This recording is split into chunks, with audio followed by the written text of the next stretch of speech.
gamers, welcome back to a brand new DSP video. We are going to be watching DSP reacting to the button check video. And to me, I thought, in my mind, he can't be that unhinged about it, right? Like, button check didn't make fun of him. He was just kind of like, adding to a conversation, if anything. And you're thinking, okay, maybe DSP is gonna like either overinflate his ego and be like, yeah, he's right, he agrees with me, or he's just gonna like go off the deep end. And it is so funny to me how hard this guy tries to make anything toxic. Let's just get into it. Enough talking about it. Let's see why this is a toxic rant. Today's podcast before we get to Ninja Gaiden 2, okay? So, ladies and gentlemen, last week I played with my Shiranui in Street Fighter 6. And after having done that initial day of gameplay, which I very much enjoyed, the next morning on this very show, I went on a little bit of a tirade about... I love he said he went on a tirade. Now, I think I might have wanted to do a video on it but at some point, it's the same kind of shit where he's just like mad that people are uploading videos and people are watching the videos and this and that, which this is stuff he has done in the past. Like he has watched tech videos on how to play Blanca and Geef. He bragged about this in numerous videos. So it's disingenuous for him to shit on people for doing that. And at the end of the day, this is gonna be the running theme of this fucking video. Just as a heads up. The shit DSP cries about is the biggest who fucking cares thing you can hear. Like, who cares that people learn by watching videos, and even if they mimic combos that they see on YouTube or whatever, like, who cares? Like, there is a bigger debate to have in modern fighting games.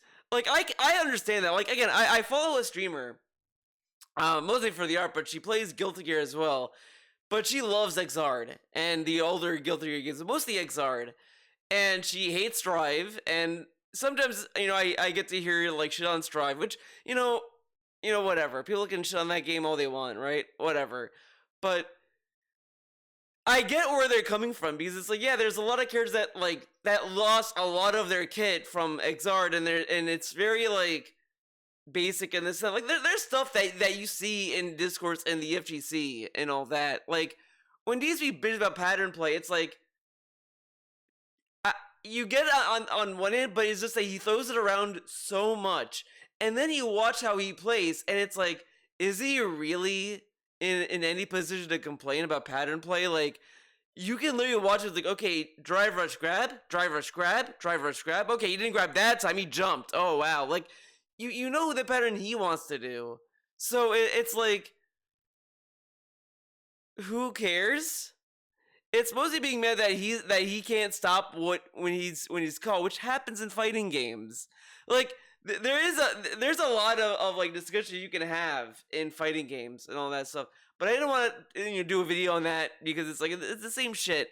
This is at least a little bit more like nuanced. But that's basically like the most annoying aspect about this, is that you're gonna be asking yourself, like, who cares about people watching tech videos, right? Like, and it's also kind of wild because you're assuming everyone that plays must be watching a tech video. Like, that may not be even the case, like, for half the player base. The current state of the FGC. And the thing I was really upset about is that I knew that I had so much fun playing with my Shiranui on launch day, but that I probably would never have that much fun ever again. The reason being is the current state of fighting games. That basically there are creators out there that literally rush to discover... Again, this is... There's a lot to say about this. More than I thought initially, to be honest. But he always said that, oh, I want to play against good players. That way I can learn the matchup and I can learn the game. He has complained about that in the past. Like, that's half the reason why he gets salty when in the initial like placement rankings in like year 1 of the game, he was like upset when he got platinum. He's like, oh, I have to go through all these scrubs to get to Diamond Masters, man, and all this other shit. And he would say that I would only learn if I play good players. But wouldn't he also learn by playing against people who may have learned the matchup, and he can learn how to deal with that? Like, you know, there was a time back when I played Strive, and Happy Chaos was pissing me off. Same with Axel. Same with May. And I watched I watched a Rufflemonger video. I don't know if it was the one who's covering season 4 or what, but he explained how to fight Happy Chaos, and after that, it changed my viewpoint. And now Happy Chaos is still a lot of effort to fight him, but I'm doing better against him. I'm actually like closing the gap, getting around him easier. Same with Axel, same with May. So if it wasn't for Rufflemonger, I wouldn't have known that, and I would never have learned because I kept avoiding Happy Chaos matches. And after I played Happy Chaos, I said to myself, you know what? I should just keep trying to fight Axel again, and then I should fight May. I should just do these matches, and if I play them enough times, I may understand the matchup better. And yeah, I lost a lot, but that's kind of like, but I'm starting to notice I am seeing improvement when I fight Happy Chaos, Axel, May. Axel, I will say, is still a little bit tricky because he has some of his moves. They kind of punish you for blocking. To be honest, there's this one move where he sends like a hook in the ground, and then it just kind of pulls you in, even if you're blocking, and then he could do another move right into it or something. I hate that move because it's like, dude, he's jabbing me like crazy, and I need a block, and this guy's just doing this, like, what the fuck?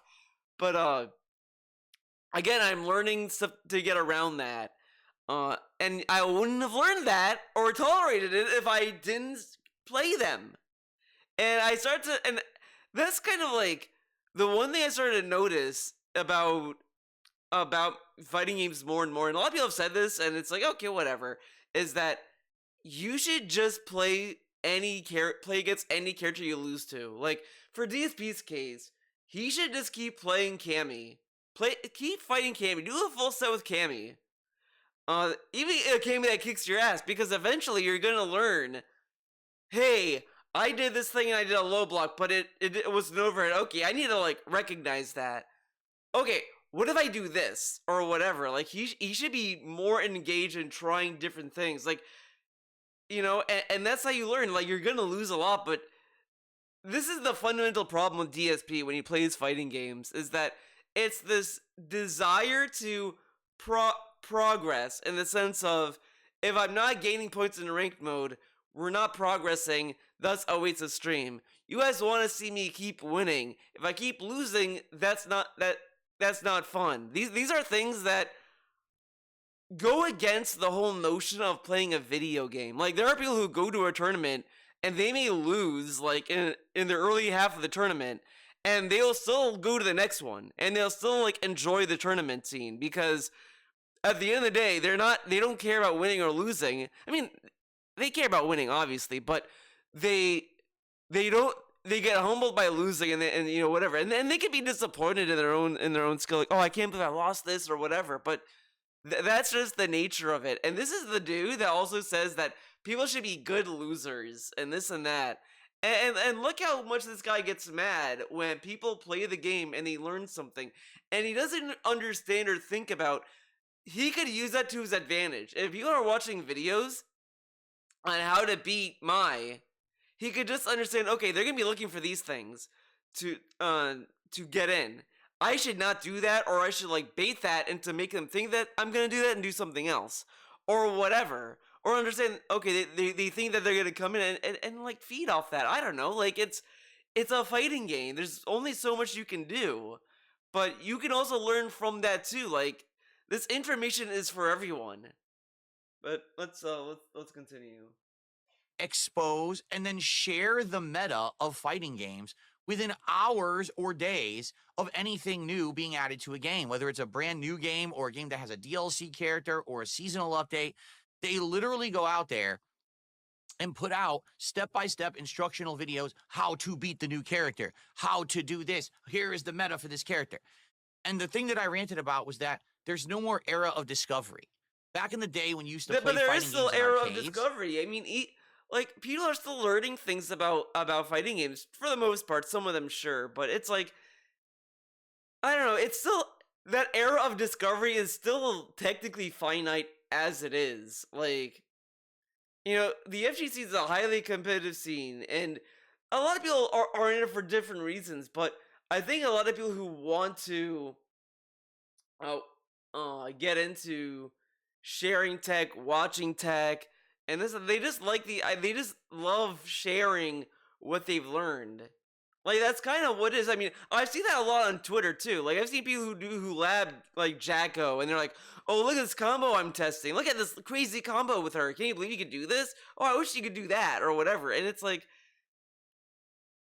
oh, like fine. And some of the combos are the same combos that I do sometimes, but it's like that is still kind of like fun to watch. It's just kind of like why be negative at this and why not just see it as a positive, like that more people are enjoying the game and they're sharing with their labbing. Like yeah, everyone is sharing at an accelerated pace and all this stuff, but that's a cynical way to look at it. Why not just look at it as like, wow, all these people are enjoying the game and they just want to share what they made. Like this is such a negative outlook to have, and this is like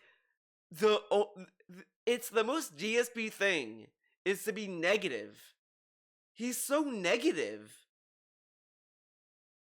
there was an era of discovery where there was several months to years, a time period when everyone was being unique and trying different techniques and different combos and being exposed to different things by going to tournaments. This was the best time for any fighting game. But back then it used to last months to years. Now it lasts 2 days.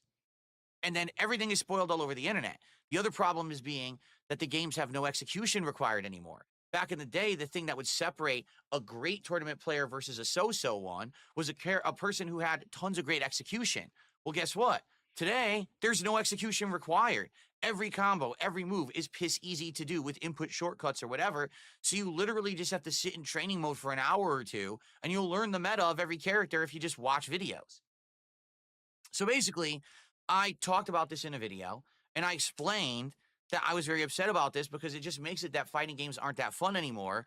And I was worried that if I played with my Shiranui again in a week or 2 weeks, the fun would be gone because everyone would know how to beat her easily. Again, it's so funny that he went from bragging about how he wants to fight good players and people who know the matchup and professionals, and half of that is people who know how to beat these characters or know how to play. But if that's the case, why is he mad about more people learning the game? Like that's like he gets mad when people call that out because someone calls that out in the button check video. But again, just use that idea of like, oh, these people know how to fight my. I wonder how I'm gonna like handle that or whatever, right? Like, and if that's the case, then why does it like he says that Cammy's hard to fight? You know what? He should watch a video how to beat Cammy and like go from there. How is it, right? Like this game is 3 years old or whatever, right? And he's saying that people are learning how to fight Mai in 2 weeks. Why hasn't DSP learned how to fight Cammy in 3 years? Like if Cammy is such a dominating character, then wouldn't the entire game be Cammy? And yet, when he plays online, it's not just Cammy that he's fighting.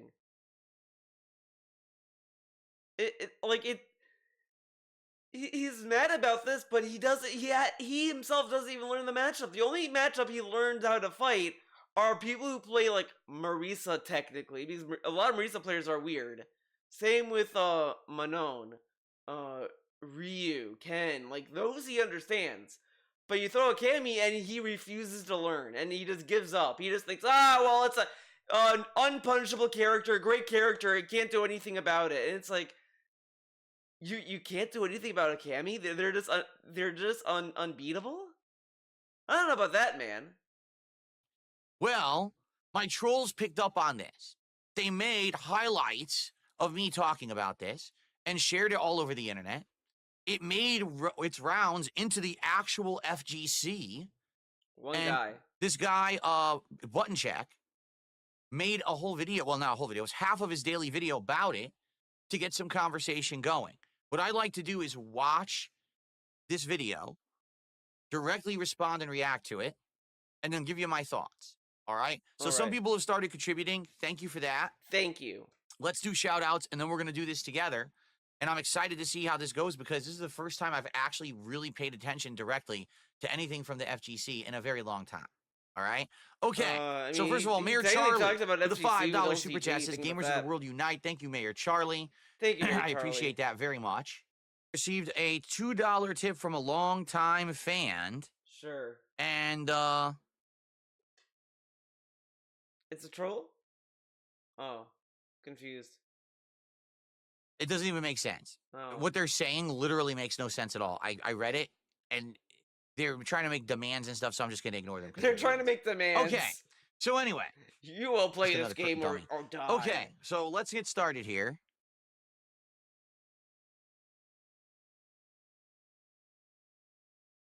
What I love is I run a podcast, and then there's people who think that they can, like, control or derail the podcast. Oh, my God, dude. He said, what this dude doesn't make sense. Ready to write it off.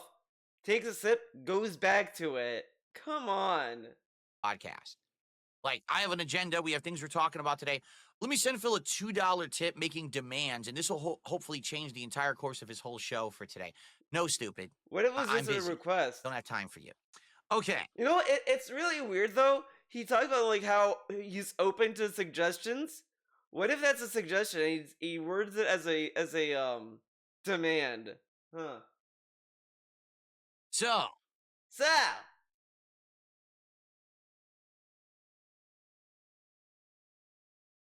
Here we go, everyone.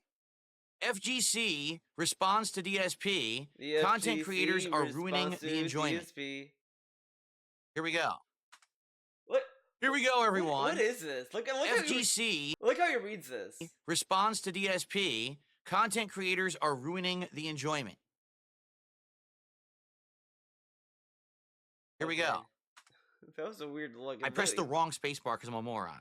All right, next up, last but not least, since I'm pissed off that content creators is ruining the mystery behind fighting games in the meta, buttons that need to be checked. That was a weird-ass title, but it's going to make sense, kind of. It might not, because it involves DSP. That's right. I want to thank Jersey or Joe Oaks 90 for tagging me in the story. Jersey Mike's. Says, don't want to give DSP too much spotlight. By the way, check this dude's Twitter. This dude's Twitter is everything DSP would hate, by the way. It is just consecutive tweets about Dollar Shave Club. Literally.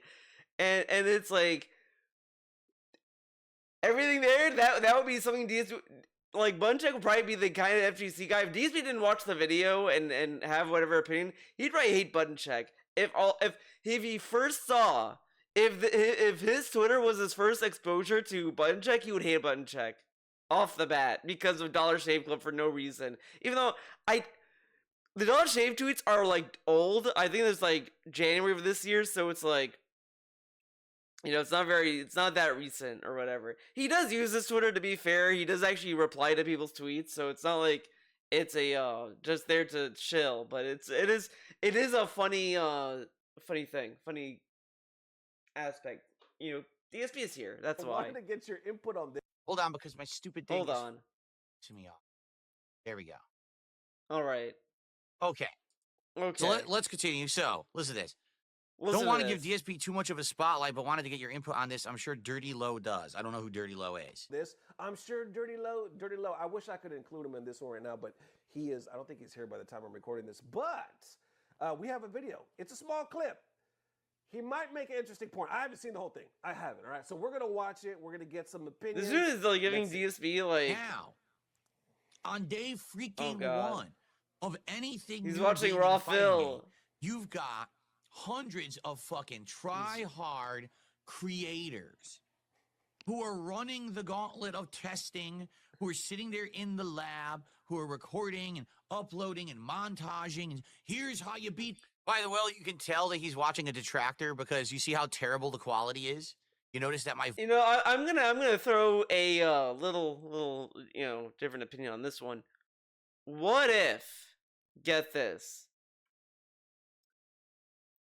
button check mess with the audio to avoid any potential takedown or whatever the fuck, to make sure that people understand this is fair use, right? What if my voice sounds terrible, you notice that the visuals are terrible. It's because he's watching a detractor like who reclip cares instead of the actual content.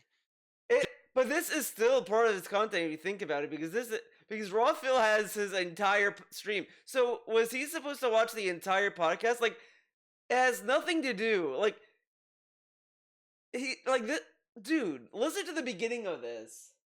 Testing, who are sitting there in the lab, got hundreds. Get some opinions. Let's see. Now, on day freaking 1 of anything new being in a fighting game, you've got hundreds of fucking try-hard creators who are running the gauntlet of testing, who are sitting there in the lab, who are recording. Yeah, see, he started right at the point where he starts talking about other content creators playing the character. Like, what would have benefited to get this up before that? Like, it's irrelevant. Is it gonna magically change? Like, I mean, come on. Recording and uploading and montaging, and here's how you beat. By the way, you can tell that he's watching a detractor because you see how terrible the quality is. You notice that my voice sounds terrible. You notice that the visuals are terrible. It's because he's watching a detractor reclip instead of the actual content.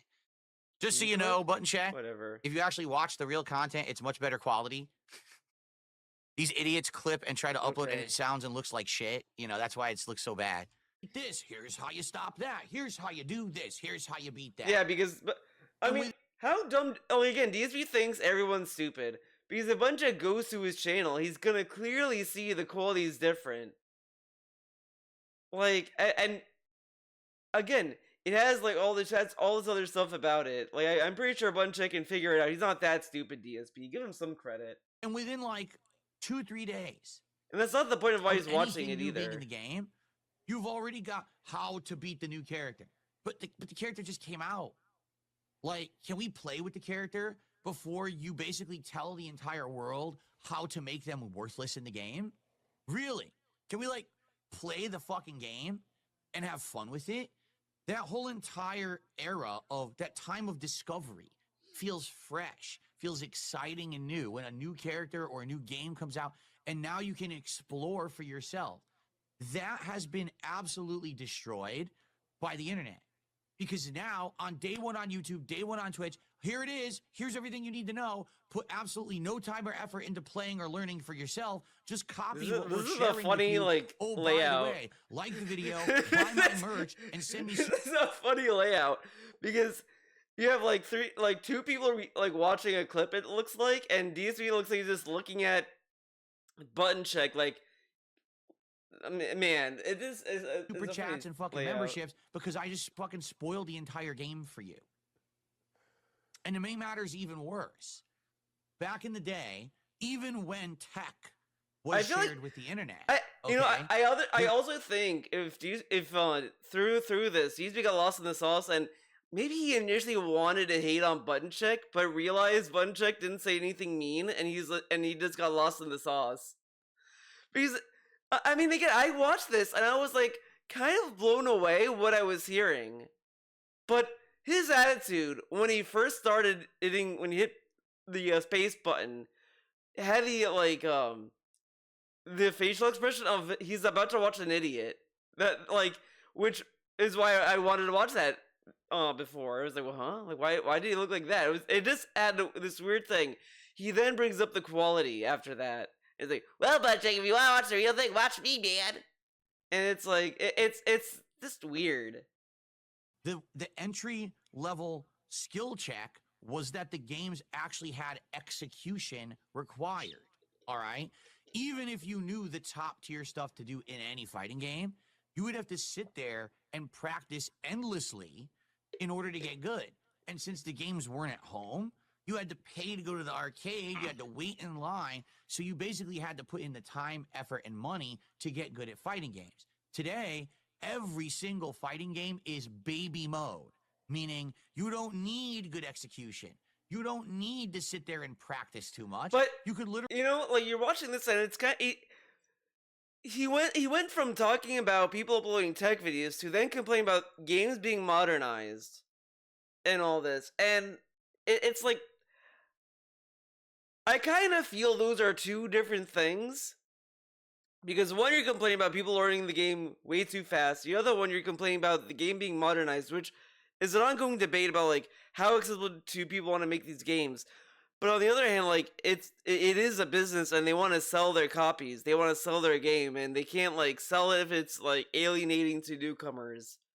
Like, and someone may say, well, you kind of have to like find other ways to get them encouraged into the system or whatever. Like, there's all this other stuff that goes into it. Eh, But again, I think the last person to talk about that is DSP. I would much rather listen to like Button Check talk about it before I give DSP a fucking ear. Could literally sit there for an hour with any character and probably learn all of their top tier combos because none of them are hard to execute at all. You just need to know situationally what to do and then just practice a little bit so you get the muscle memory and you're good to go. Why do you think it is that when you actually play fighting games now and you're playing the meta, I'm playing against a Cammy.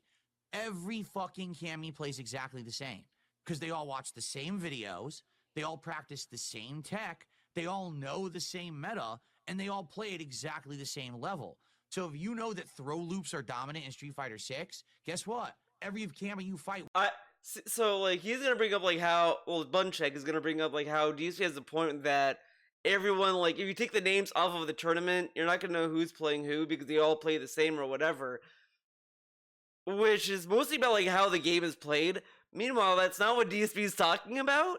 He's mostly talking about people are all watching tech videos and they're all playing the same instead of like, what if they're just playing the same because that's just how you play the character, and they may not all be watching the same tech videos or watching tech videos at all.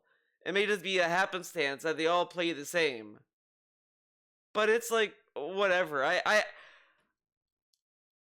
kind of get that for the most part, but as far as like, all these games characters play the same, but it's like, well, I don't know, like, it is what it is. Fight will be doing the same throw loop and you'll be doing the same guessing game, the same gambling chance that you break out of the throw loop or not. And what happens is the game becomes incredibly repetitive and boring. It's just the same thing every single time you play it because everyone's copied each other. It was never like that back in the day.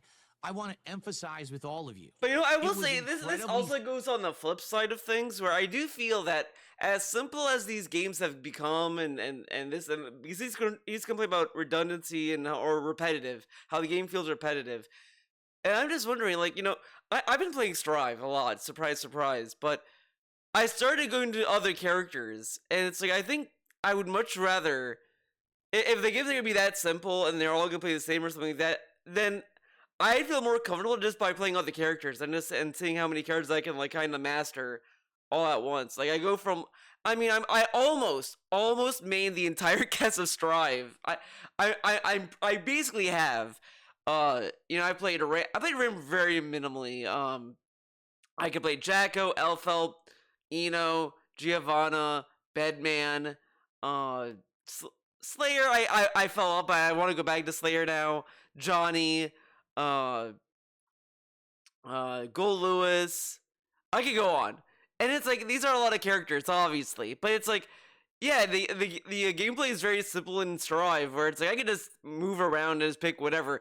When I go back and play Exard, or Revelator 2, it's like I gotta stick with like one, maybe two characters, and if I go to any other character, it's just honestly just mashing at that point. And that's kind of how I play Exard. It's like I have to keep my characters minimally, which I love Revelator 2, but it's the one game where it's like I get more frustrated that I want to play other characters, but I need to, like, I would have to leave the lobby and just train with them, and then come back to the lobby, which I don't want to do when I want to play online. Versus in Strive, I can kind of just pick any character and just kind of go wild.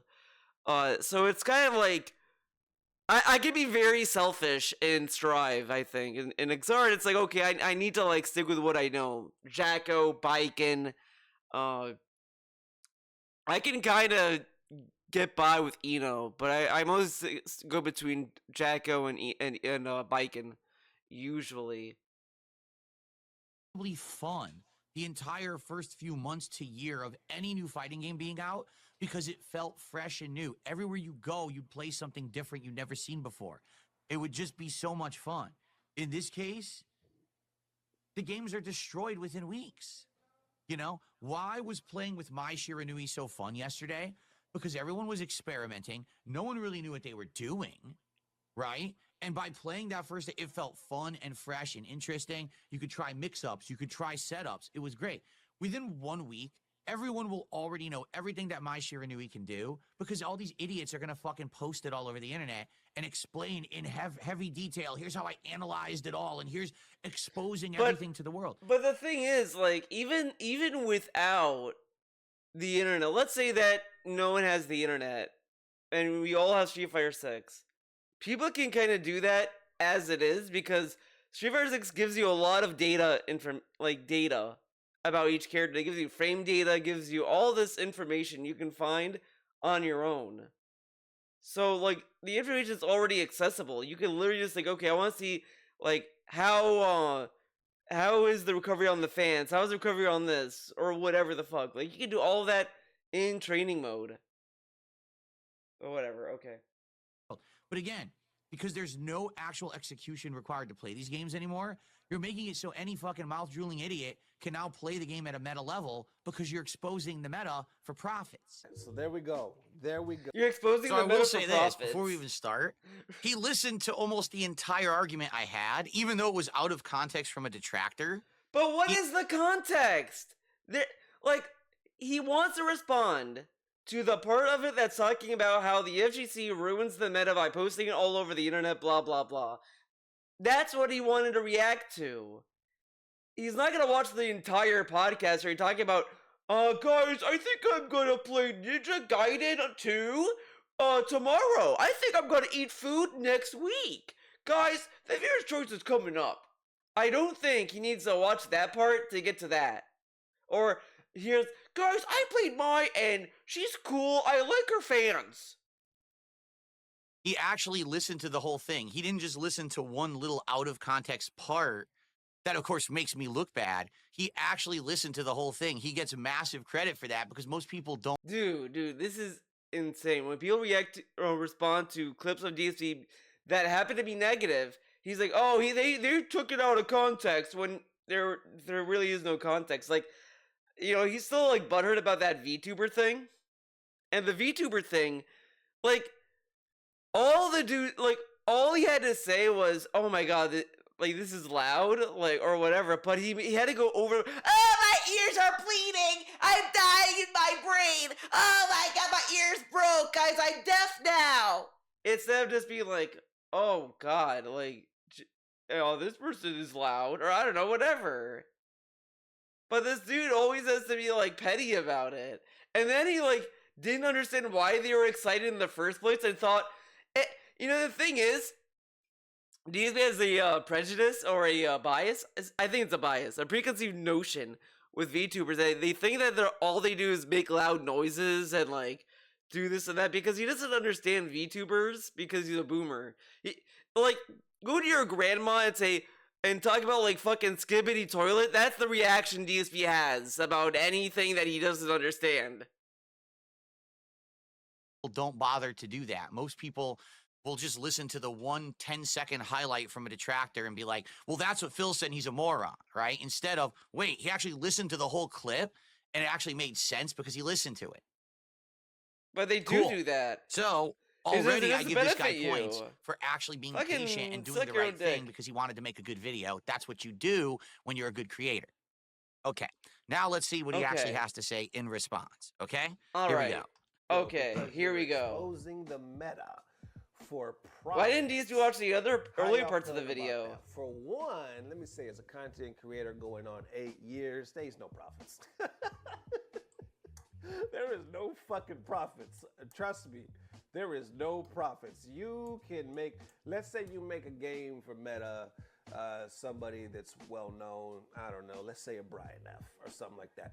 If just that one video, because they're not going to make a whole series. Rooflemonger's good at doing that, right? He'll like do a breakdown and whatnot. Who else? I'm sorry, there's a whole bunch. They don't really come to mind. But the chances of you like really, oh, this is going to pay my rent this month on this one series, not so much. That's not how that shit works. YouTube is a fucking beast, right? And the FGC is very small in the scheme of things. I'm low-key kind of people talk about every now. Oh god.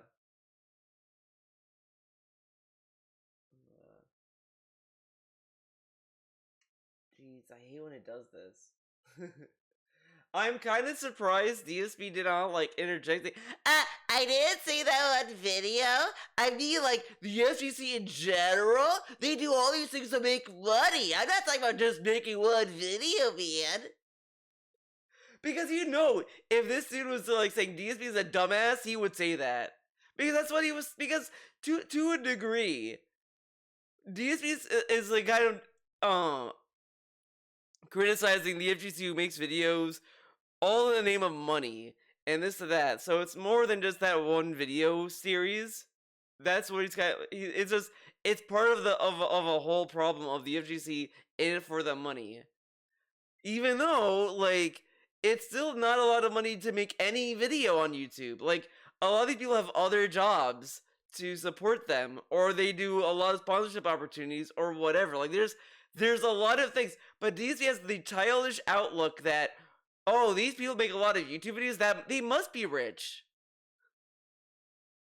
Every now and then, they're imaginary. No, I'm not saying you can't make some, because definitely there's big names in the community overall.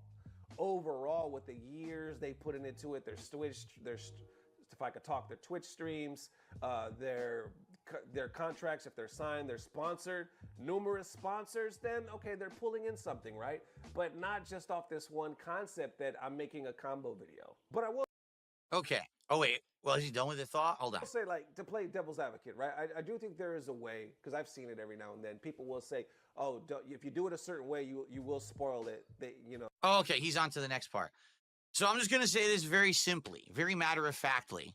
I'm not saying this to insult this man. I'm not saying this to insult any particular creator. If you are... This is like toxic mode. Get ready. Get ready.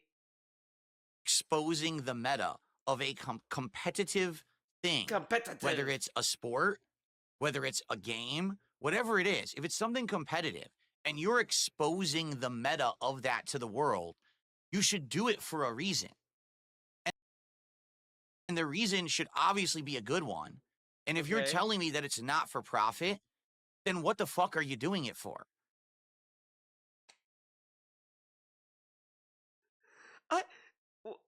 When you hear this stuff from the guy, you sometimes have to ask yourself,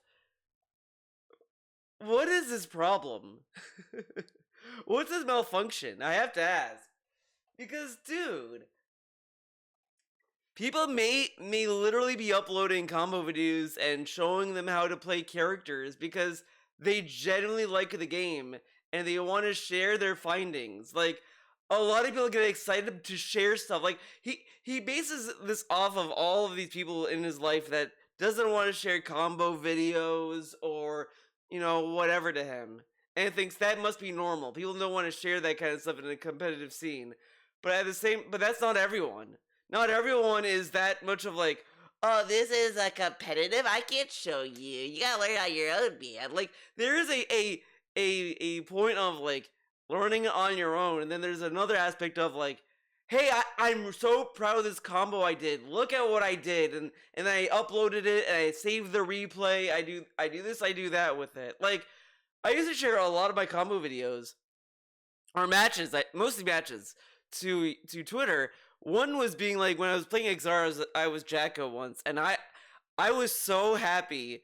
Or I thought it was funny, generally funny, just how ridiculous the pressure is with Jacko in that game, where you could just put like 3 houses. I got my houses up to like level 2 or level 3. I buffed the attack on my servants, and this Johnny could not do anything, and it was, it was a shit ton of servants on the screen, and I'm just like walk up to him like just mashing jab, and then like, okay, I can do a drive. He's like fucking low blocking. He can't get out. He doesn't know what to do. I do that. He goes up the air. I air combo, send him back down, and it was just over and over. And it's like, yeah, this is like hilarious. Look at the silly pressure I got off of this, and I wanted to share that because it's like the funniest thing. I mean, of course, Xar is an old game, so you know there's not much to learn, but if that was even like year 1 of Revel Year 2, I would have shown that, because it is just so funny, and people would have seen that. Like, he doesn't understand that half the fun of fighting games is just showing people what you could do in it, and showing people combos and this and that. Like, he doesn't understand that there is a fun to showing people the game or helping people understand the game. Like, there are people who literally post like articles discussing how to play fighting games or their opinion on fighting games or whatever. Like there's all this knowledge that people want to share because that's their hobby, and it is so ironic. Now that I'm saying all this stuff out loud, that this dude complains about how modern YouTube is so different and changed because it's not about people uploading their own stuff anymore. Now it's corporate shilling for products and this and that. He sees these people uploading videos of combos and this thing's like, why are you doing it for money? And it's like, I thought you were against this. I thought you liked the idea of people like uploading videos of stuff that they enjoy doing or sharing or whatever the fuck. And now suddenly, magically, he's against that. And he doesn't understand it. So all these rants, when you talk about how YouTube has changed and this and that, it's all bullshit. It's all bullshit. Because obviously, when he's complaining about that, he's complaining that he can't game the system as much as he could anymore. That's all it is. And that's all this dude cares about. Like, it's insane. Like, listen to the beginning of this. You should do it, whether it's a sport. Insult this man. I'm not saying this to insult any particular creator.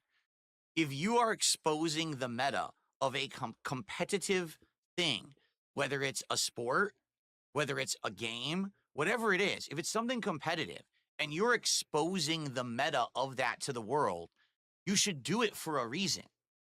And the reason. But the other thing is, you know what? Are coaches illegal? Are trainers illegal? Think about that. You go to the Olympics, you watch these people compete in sports. Do you think they did that all by themselves? I mean, yeah, they competed, but they needed someone to train them and to tell them, oh, this is what you should do. This is how you, like, how to optimize your training to play volleyball or whatever the fuck, like, or how to run track and field and this and like. A lot of these people have trainers, and you could argue that a lot of these people who make videos are in a way coaching and training other people to play the character that they want to play. Like, I wish I remember the YouTuber, but there, you know, when I was playing a lot of Xrd, I was just curious, how do you play Jacko in Revel Year 2? I never really like bothered, and I watched this one playlist. I watched the entire playlist. And after that, I was like, okay, I may not get the character, but I'm gonna try it now. Like, I watched that and I was like, okay, this is actually pretty cool. And look at me now. I'm a big Jacko player. I love Jacko. She's cool. Obviously. Reason should obviously be a good one. And if you're telling me that it's not for profit, then what the fuck are you doing it for? Because you understand that when you expose the meta of something competitive to the world, you have actually destroyed the competitive nature of what it is. For example, I want you to just think about this for a second, okay? All right. Michael Jordan, when he was at the height of his game playing pro basketball. Oh, man. Did Michael Jordan go on TV and be like, oh, by the way, here's all the tips and tricks? But he could do that, and he did, like, he did do interviews, and he did talk about playing basketball and this and that. Like, he's done stuff like that before. But even then, he doesn't have to do that, and he could do that if he really wanted to. But again, with basketball, there's coaches involved. The coach comes up with the game plan. The athletes just follow the game plan that the coach lays out for them. The reason Michael Jordan got so popular is because he's just good at the game. Like, he's able to like execute the plan that the coach gave to him. So it's really not much that Michael Jordan did that's like, I'm not trying to like shit on like sports players, because it is like a lot of talent involved in basketball and all these other sports, but they're athletes. They work out, they go to the gym, they practice coordination and this and that. Like, there's not much uniqueness to the point where like Michael Jordan's like, I can't tell you what I do. I can't do that. But like, yeah, they start airing the coach's game plans. That's different, but that's like not the same. So this comparison doesn't really work in that kind of way. And even when you compare it to like playing fighting games, and it's still not the same, because someone could teach you how to play a fucking video game character. It doesn't necessarily mean that you'll be able to do any to act on that knowledge. Like, I can watch a video explaining plus and minus frames. That doesn't mean I'm gonna retain what I've learned. And tricks that I use to play my game at top level right now and win the NBA championship. I'm just going to lay them all out for you right now. Here they are. No, he did not do that. He also didn't go to all of his fellow players and people say, oh, here's how you play basketball. No, he kept it to himself so he could be a good athlete. And then years later, how does he know that? Because how does he know that these basketball players don't talk to amongst each other behind the camera? Like, you realize that these people have lives too, you know, and they probably are friends, and they probably hang out and talk to each other and this and that, exchange opinions or whatever the fuck. Like they're social, right? You know that, right? How does he know that at no point did they ever like talk about their games or their experiences amongst each other? How does he know that? And again, it's not. It's still a very different thing, and at the same time, again, see, this is what I mean. That who cares about this? Because if you're being bodied by someone who watches a YouTube video and you have nothing to say about that, that makes you pathetic in a way. Because you're not adapting to the current state of fighting games at that point. You know that people are watching videos. Okay, so then learn what they're doing to counter my, and then like get around that. Like, look at what they're gonna be looking out for, and then try not to fall in those pitfalls. Like, there could be fundamental stuff that people don't generally understand. Because again, these people are uploading videos. How do you know that they're accurate into what they know about the character? Like, they may say, like, there's been a few tech videos that I might have seen that that said like, I don't know the benefit of this change and this update, but like, you know, like they changed Bridget's yo-yo trajectory in Strive in season 4, and they're like, well, I don't know how this is gonna affect the competitive scene with this character. I don't know if it's a buff or a nerf, because I think it went from like going like directly across, and now it goes at an angle, and it's like, well, what's the benefit of doing that now? Like, what is there a use to that? You know, like, they can't really deduce that yet. I mean, there's still stuff that they have to learn and understand, but again, it's still up to how the person utilizes the character. years later, all right, down the road, when he's washed up and his time has passed, then he becomes a mentor, he becomes a coach, he passes on that knowledge to the next generation. He doesn't just give it to everyone right now when he's at the height of his prime game and something competitive is going on. All right, again, back in the day in the FGC.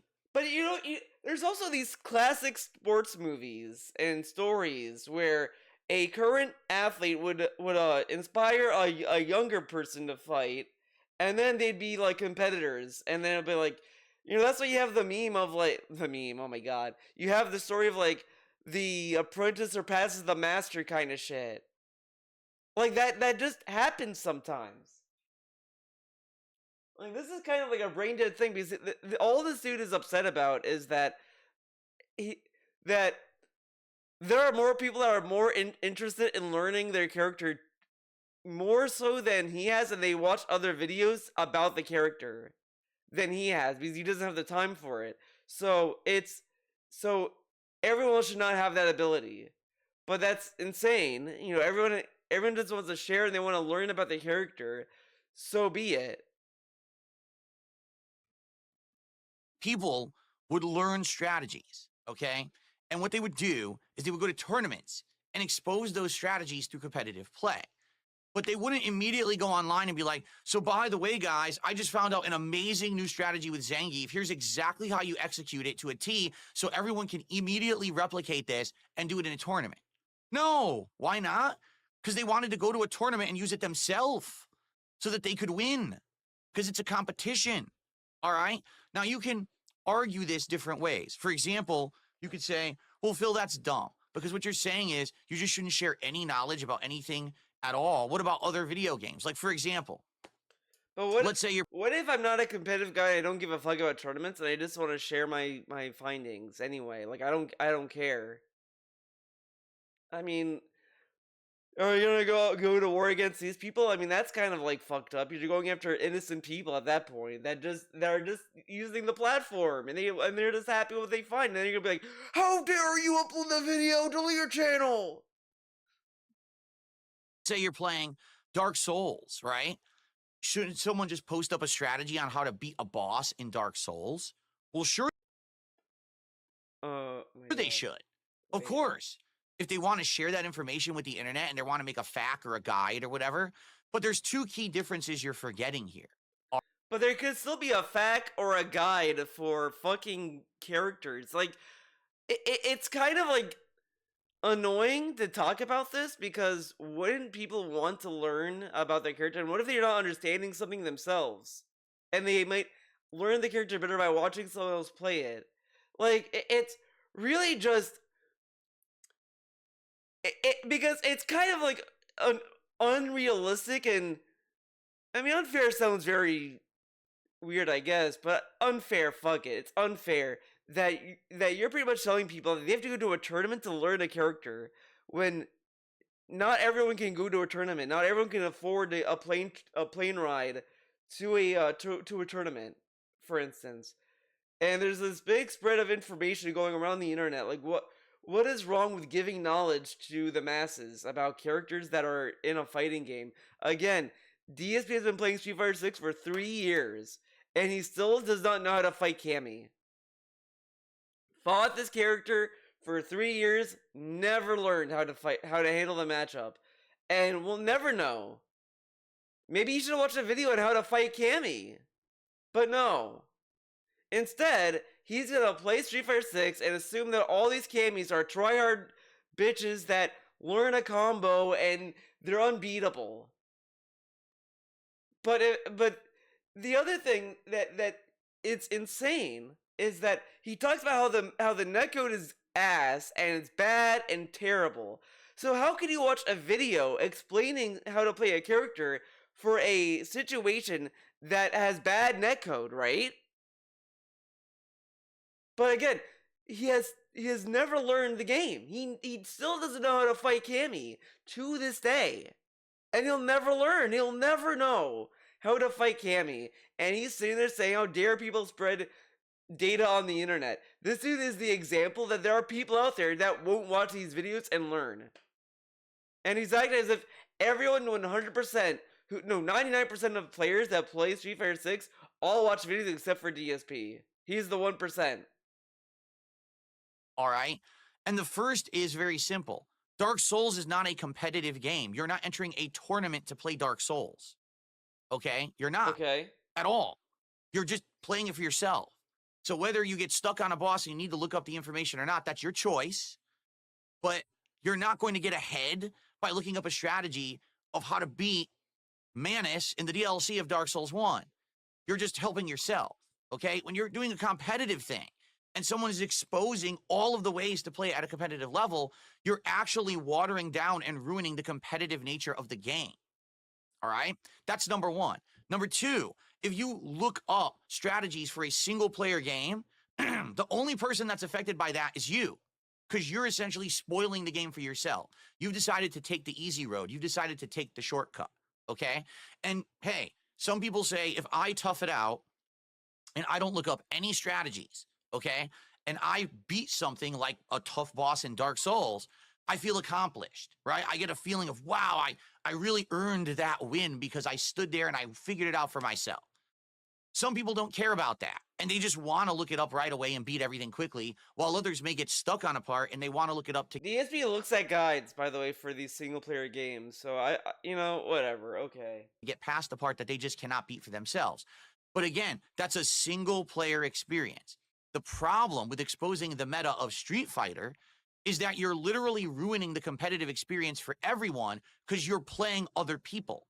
All right? So let's say, for example, it's day one of Mai Shiranui, and you're using Mai and trying to figure it out for yourself because that's fun to you. But someone else decided, hey, someone already made a video exposing every strategy with Mai Shiranui. Let me watch it, study it, and immediately know the meta. So here you are, day one, trying to play the game online, and literally everyone is spanking you with these crazy top-tier strategies that no one in their right mind should actually fucking know yet. But someone wanted to... But wouldn't that make you a better player? Because again, you know, this dude gives you the fallacy that, or whatever, where he says like,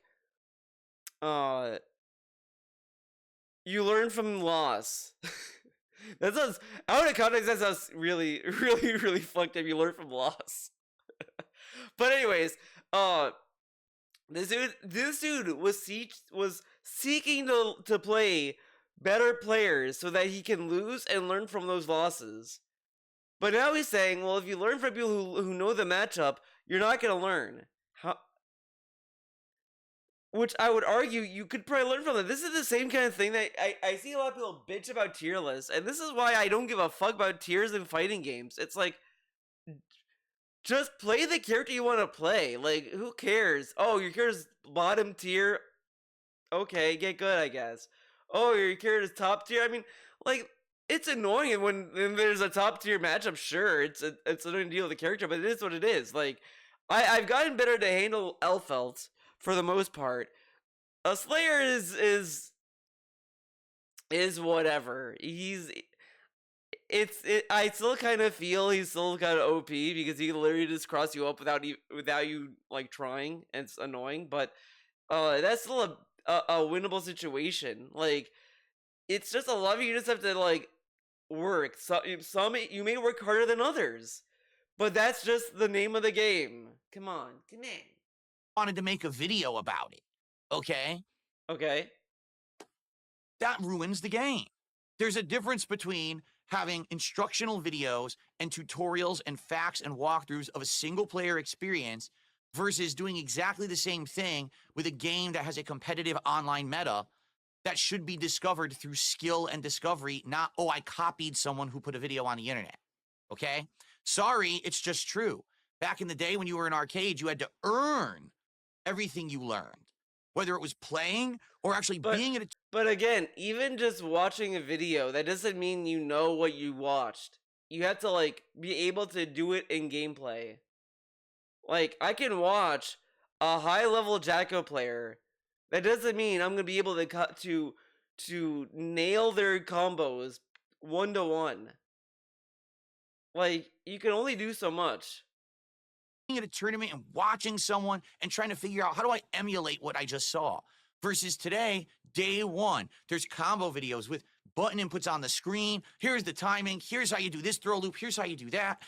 That ruins the competitive nature of a fighting game, and it really ruins the competitive nature of anything competitive to begin with.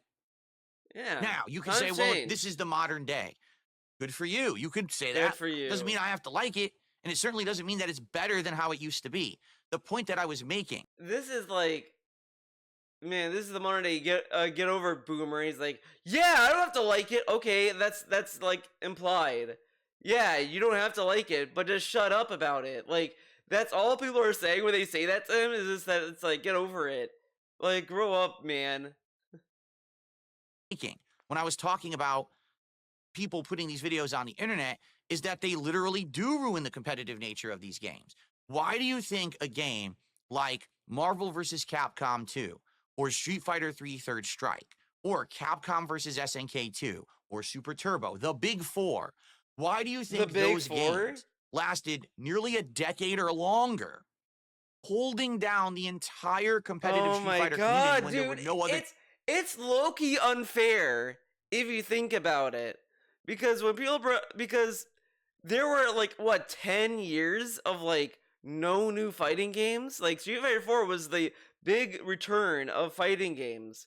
So of course, the older games would go along with Street Fighter 4 until now, where there's so many fighting games that are out now.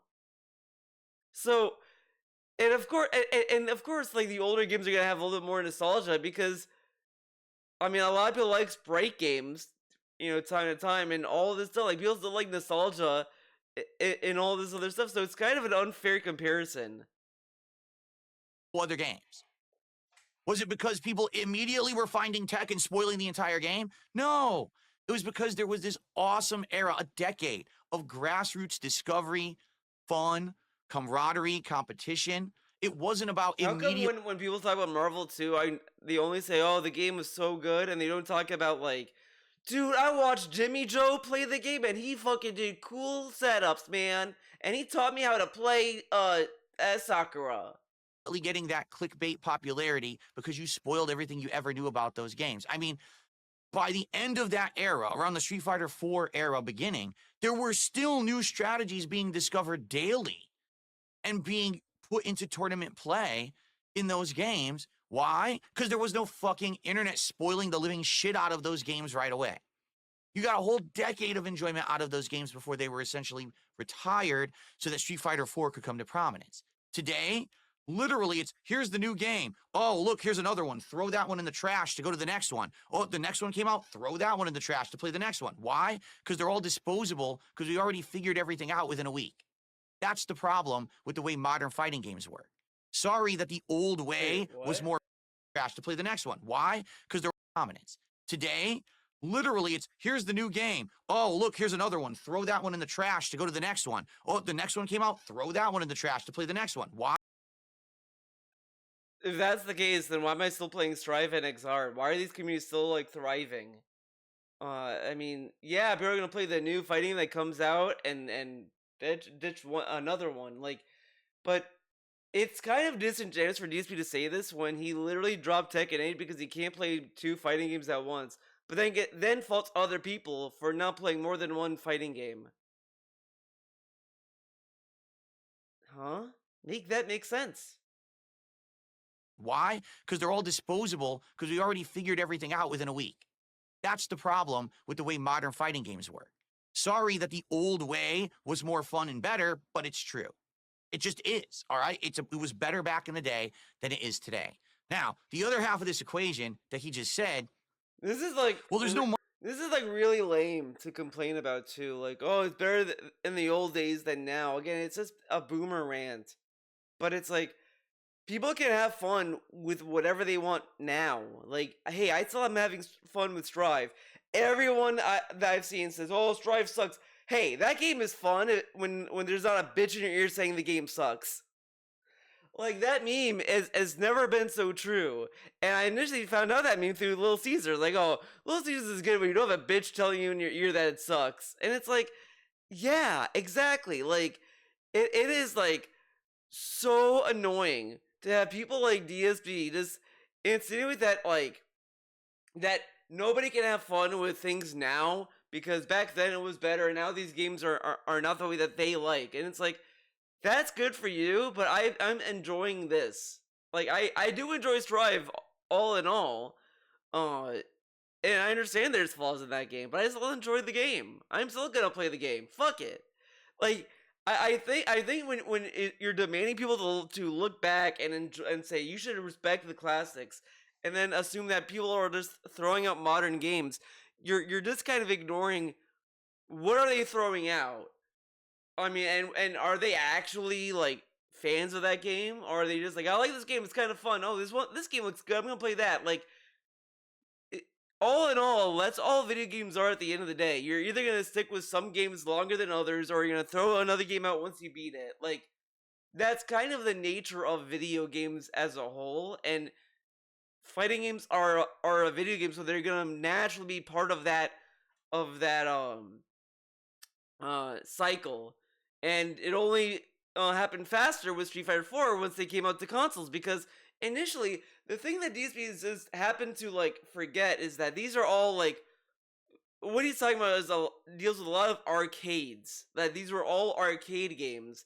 So yeah, you're gonna have more of an attachment and a commitment to those games because when you go to an arcade, that's the game that they have. You're not gonna go there and say, "Oh, boot up Street Fighter V in this arcade cabinet." Like they're not gonna do that. And even though there's less and less arcades being made with these games, like I don't think there's an arcade of Strive or an arcade of Street Fighter 6 at all anymore. Like they're not making those arcade cabinets anymore because there's no point in doing that. Like, come on. There's no money to be had here at all. Wait, There's no what? money. It was better back in the day than it is today.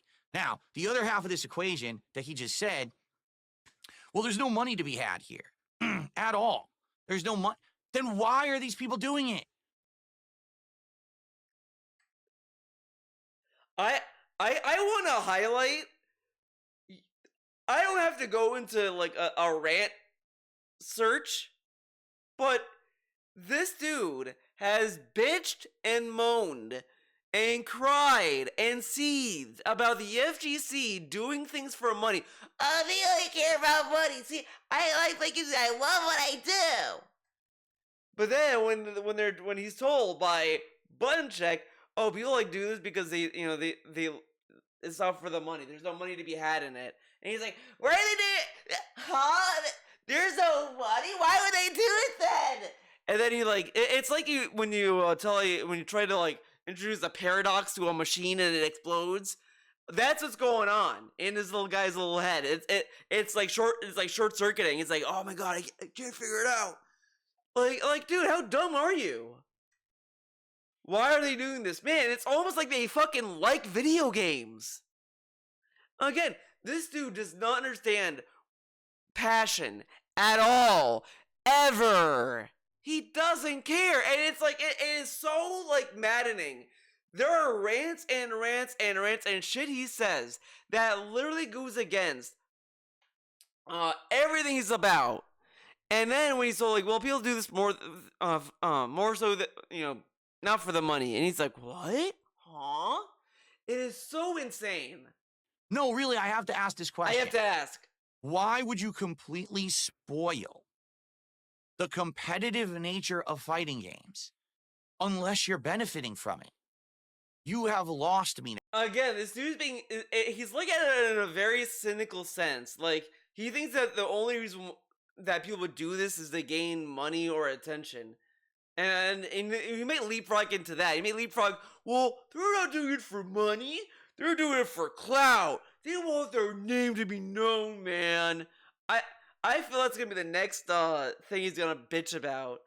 But they're doing it because they like the video game. They want to share what they've learned. Again, there is fun out of like learning something and sharing what you've learned to tell other people about it.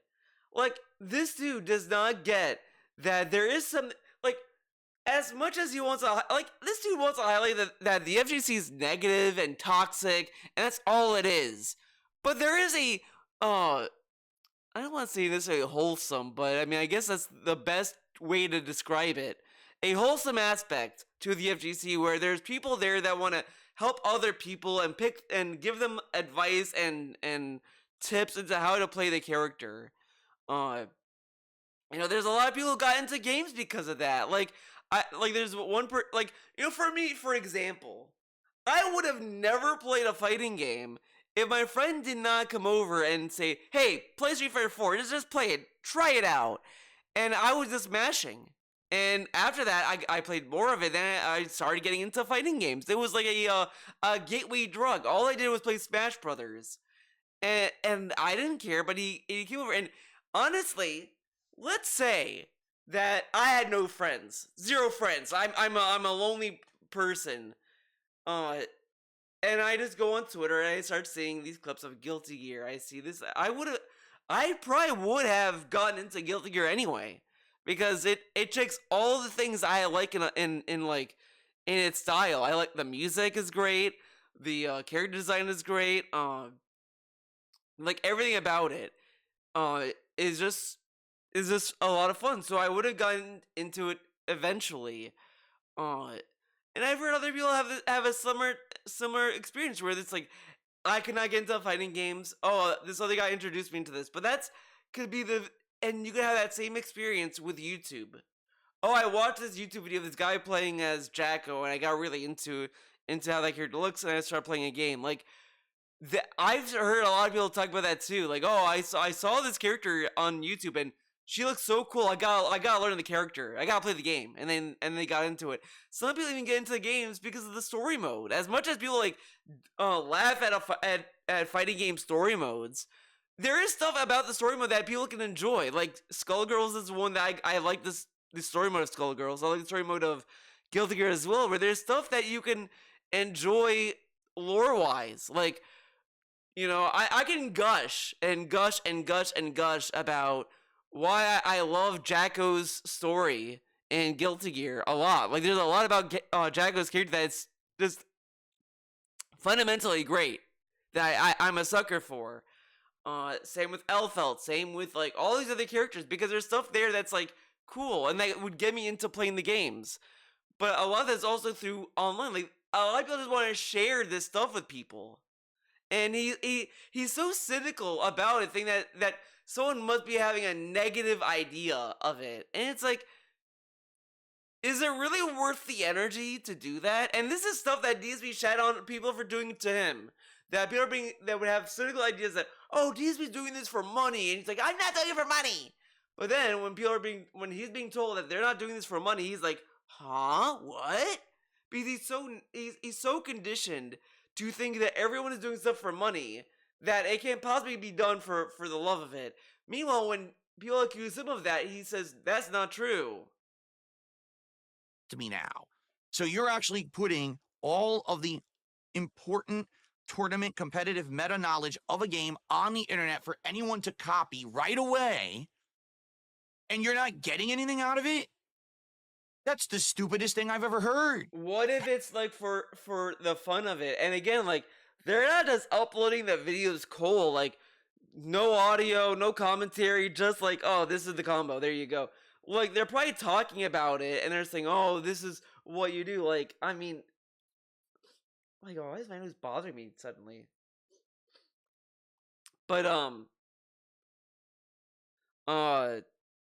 they're not. They're also talking in the video. They may have other videos as well, so they're uploading it to get people to watch it, and then they may like the video, then stick around to watch another video. Like, that's kind of how you grow your community. No, really. That's legitimately one of the stupidest things I've ever heard in my life. Why would you do it then? Then don't do it. Keep the knowledge for yourself. But again, look how negative this dude is being responding to this video. Bunchek watched a video by DSP, and Bunchek is like responding reasonably. He's like, well, you know, there's no money into into this. Like, people can upload a video, but they're not making money that way or whatever, etc. And DSP are like, why are they doing it? Are they stupid? And it's like, this is like a very negative approach to react to this with. Yourself, enter tournaments, and prosper for a bit. Wait, what? Why would you do it then? Then don't do it. Keep the knowledge for yourself, enter tournaments, and prosper for a bit. What if they have no interest in going to tournaments? Like, again, he assumes that when you play a fighting game in any serious capacity, automatically you're going to tournaments. Automatically, you're going to Combo Breaker, you're going to Frosty Faustings or whatever the fuck, because you're playing a fighting game. What if they're just doing it for the love of it, and they just want to share with their knowledge? Because some people like sharing their knowledge, like, you know, because knowledge is not for one person. Like, a lot of people say this about education and this and that. Like, knowledge is not meant for a specific person. This is why you have debates. This is going to be very like political, but you have debates where people say, like, education should not be a privilege, it should be a right. Like, everyone should have a right to education. This is the most extreme way to look at it that way. But when you're playing a fighting game, the knowledge of playing the character is not exclusive to the person. It's for everyone. This is stuff that can be shared to everyone. If everyone knows it, that doesn't mean that you can't play the game or that it defeats the purpose of being competitively. Like, it just makes you want to play better. If everyone knows the same thing, then they'll make you want to, like, switch it up on them. Like, oh, they're going to expect me to do this, I'm going to do something else instead. Like, there is still a human aspect in fighting games. When it comes down to, like, complain about pattern play and this and that, like, that's just the basic gameplay of it. But there's still a human aspect to it where you can always stop the pattern early, late, let them continue to guess.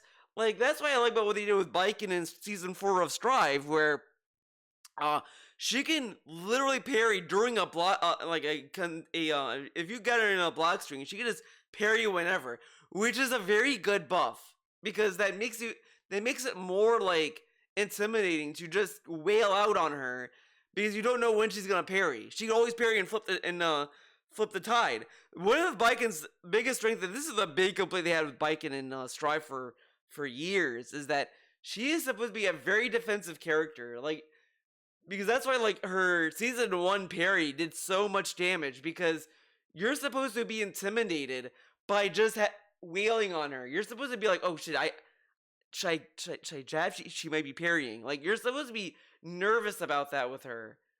And with each patch after that, they kind of made her more of a rushdown character, which isn't the character at all. And I think by season 4, they kind of, like, fixed that. They fixed Spike and made her a better character. I think she's better in season 4 than she was before, because of that. I think there's still room for improvement. I do think that they need to give her a new move. They need to give her a new special. They can't just not give her a new move, in my opinion. But whatever. I don't get it. I really don't. I don't get it. Again, it's a competitive community. It was always supposed to be. It's the idea of a competitive game, is to have a competitive edge. You've literally destroyed your competitive edge day one because you told everyone about the knowledge of the game. And if you're not getting money for it, then why are you doing it? You're losing me here. Why are you doing it? Yeah. There's got to be a level of... Again, this dude gets mad about people who in the FGC, like, they do this for money. Oh, they don't do it for the love of the game anymore. They go to the tournaments and they do it for money. Money, money, money, money, money. And now he's, like, mocking the FGC for the notion that they may be doing something that's not for money. And he's like, why are they doing it for money? Are they stupid? They could be doing this for money, money, money. So again, this is the fallacy that DSP always welcomes. You'll always lose, because this dude will move the goalpost whenever it suits him. Meanwhile, DSP will tell you he doesn't move the goalpost. The trolls move the goalpost. What is this then?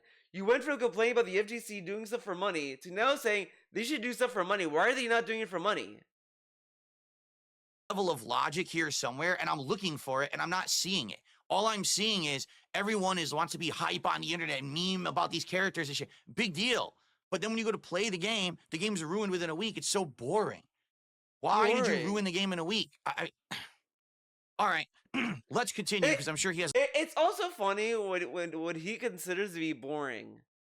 Because if you really listen to what he's saying about that in relation to how the game is boring, it's boring once everyone learns the game, which implies that he would stick with the game and constantly just body scrubs, and then once he's with people who are like that mastered the game, he'd drop the game. And that is not really coming from a place of admiration, love for the game. Like, the only game I guess you could say he loves is Super Turbo, but the only reason why he loves Super Turbo is because he got a lot of notoriety from it, and he knows how to win. He mastered all the broken characters. All the characters he plays are all fucking lame ass characters. And this dude is sitting there like, oh yeah, man, I play for the love of it. Okay, I've seen all that's seen in the game. I think that's it. I think we're done. Like, he hits Master Rank with a lot of these characters, and then he stops playing Master Rank. He then went back to Master Rank to get to 1500 MR, because apparently that is like the number that everyone loves and respects, apparently. And then he says, "Well, I've seen all that's been done in the game." And then he dropped the game, and he never went back to it. He got all his characters for the most part up to 1500 that he could, and then he dropped it. And now he wants to get Mai to master rank. And guess what? After that, she's gonna be dropped. And maybe he'll try to get her to like 1500 MR or whatever, and that's it. He's not gonna care because that's what you do when you love a game. You play it until you master it and then you drop it, right? Sure, he has a lot more to say. So there's a way to do it where as if you leaked it. You did it too soon. People are real big on that, right? If you do it before Capcom releases certain shit, they feel like they were robbed of a certain experience, though. They will get pissed at content creators. Now, it doesn't really happen too often, but you have seen it throughout the years. And even with that, though... DSP, by the way, let's keep in mind, he also played Marvel vs. Capcom 3 before Street Date. Or was it Ultimate? It was one of the Marvel vs. Capcom 3 versions. Either the original or Ultimate. He got that game before Street Date, and he played it, and he uploaded the content. So keep that in mind. Not so much meta. It's more so just revealing who's in the character, the upcoming announcements. So he's talking about people who get advanced access, and they make early content, spoiling new content before anyone should really even know about it. Fair enough, and you know me, I've been a person who's a very big opponent of people getting advanced early access for no good reason, just because they're the golden Except the time selected he player or broke content Street creator, Date for and Marvel then they vs. spoil it Capcom for 3, everyone. right? I hate that Right? practice anyway. Right, correct? You know, Which is supply more shit like illegal, that. technically, As far because he as, didn't though, get it from overall, Capcom. The attitude of, man, y'all are robbing us by exposing the meta, because Mai just dropped, and now day 2 and week 1, y'all done put everything out there. So now everybody plays the same, does the same thing, because y'all done ruined it.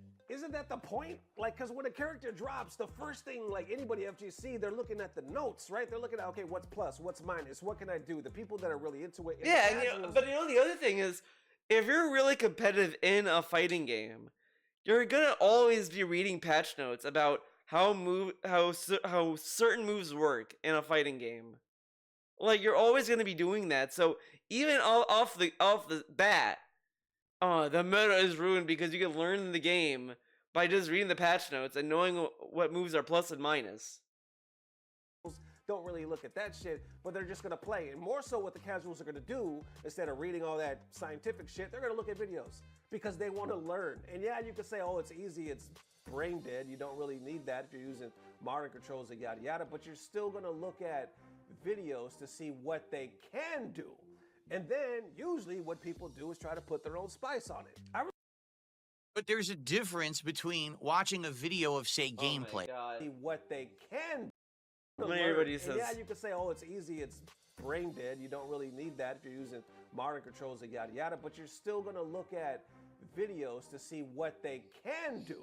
And then usually what people do is try to put their own spice on it.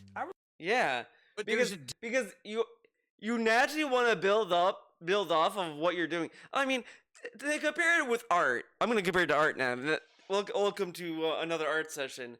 But if you're learning style or anything that you may want to like do some studies. Okay, I want to learn how to have the same art style as like Guilty Gear or Capcom's artists. I want to do something like them. And you may take a piece from them and not trace it. Tracing is a little bit more of a volatile subject, I guess, but you may want to do a study on that. Like, okay, I'm gonna like just look at try to draw like similarly, see what they do, understand that, and then from there you try to like change it and build off from that and try to make it your own. Like, you're not like, it's one thing to plagiarize, like, okay, I'm just gonna copy this artist and do everything that this artist does, and that's what I'm gonna say it's my own. Like that is straight up plagiarizing, because you're just stealing it and you're making, and that's it. But when you're trying to make an art style yourself, and you want to understand like a bit more about like art and how things work, you may want to do some style studies, and then see what they look at, and then try to like build off from that. Like, you're always constantly like taking stuff that you're learning and just kind of changing it to make it work for you, basically. There's a lot of stuff that goes into it, like, because again, you don't want to Because if you just plagiarize someone's art, you're not learning. You're not learning anything. But if you're just studying it, then like you're saying like, okay, why do they make their eyes big? How would that look? Okay, what can I do that makes it different? What works for me or whatever? Like if there's something that you may not understand, it may benefit you to just draw something that's similar to it so you can understand it more. Like the learning process is very like arduous and tedious, and it's very clear that DSP never really truly went through that to understand how to like learn from that, right? There's a difference between watching a video of, say, gameplay. Like, let's say, for example, it's day one, and all of a sudden there's a bunch of videos of top players using Mai Shiranui. On day one, if you watch those videos, right, you're going to see this character, or excuse me, this player used the character in a certain way, this character used the character in a different way. That's the best time. What I'm saying is, not just watching raw gameplay, because that's existed since the beginning of time when you're talking about arcade gameplay. What are you going to do, block the screen when people are playing competitive matches? Of course not. People are watching the But high level. This is also a little bit bullshit because people also upload day one like tutorials, character combos, like all this stuff that's even in the game, by the way. Like a lot of people do that anyway, and that's how people can also learn by watching watching matches, and videos of people saying, okay, see, when you do this, you want to do that, like look out for this because this is not going to be beneficial or advantageous or whatever. Like these are all the same kind of thing entirely that even Bunchik is talking about, or you can kind of like assume that's what he's encompassing by having casuals watch these videos that show them combos and then they put their own spice on top of that. High level competitive matches and learning by just watching the matchups. So that always existed, okay? What I'm saying is that people who literally sit there in the lab breaking down the character, testing frame by frame every single thing about. Honestly, you could say he does that too, though. He uploads videos, of combo trials. Like okay, let's go to his YouTube channel.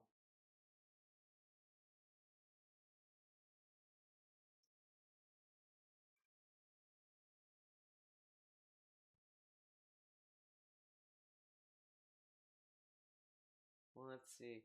I like this says Onimusha premieres, but he literally did This a morning, video. Bloom.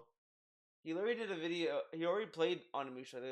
He started in the marathon. How is it a premiere? Okay, let's see. In the lab, Mai Shiranui. Look, he's uploading lab videos. Huh? I thought that's bad. Thing about the character, exposing the best strategy, the best mix-up, the best combo, the best this, the best that, and then saying, this is what you do, go lab this.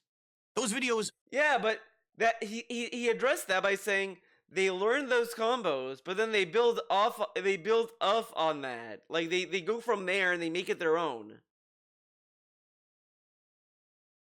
Exist, and they are very popular. They are. I've seen them within days of a character coming out. Here is the early guide for my optimal damage, optimal situational stuff, optimal this. Why are you putting that out there? Make people earn it. Make people play for themselves. But they have to learn that combo anyway. And just because they watch a video doesn't mean that they can pull it off. Like, dude, this dude drops his own combos that he learned, and he's like acting as if these people are watching videos will never drop a combo ever. They watch the video and then they're masters of it. Get out of here. To learn it, or watch top players who have learned it and try to learn from them. Not just tell you like easy fucking baby mode how to do it. You're literally handing a book, Street Fighter 6 for dummies, to dummies and saying, hey dummies, since you're too lazy to figure it out and you're too dumb to figure it out for yourself, here's how to win. Why would you do that in a competitive game?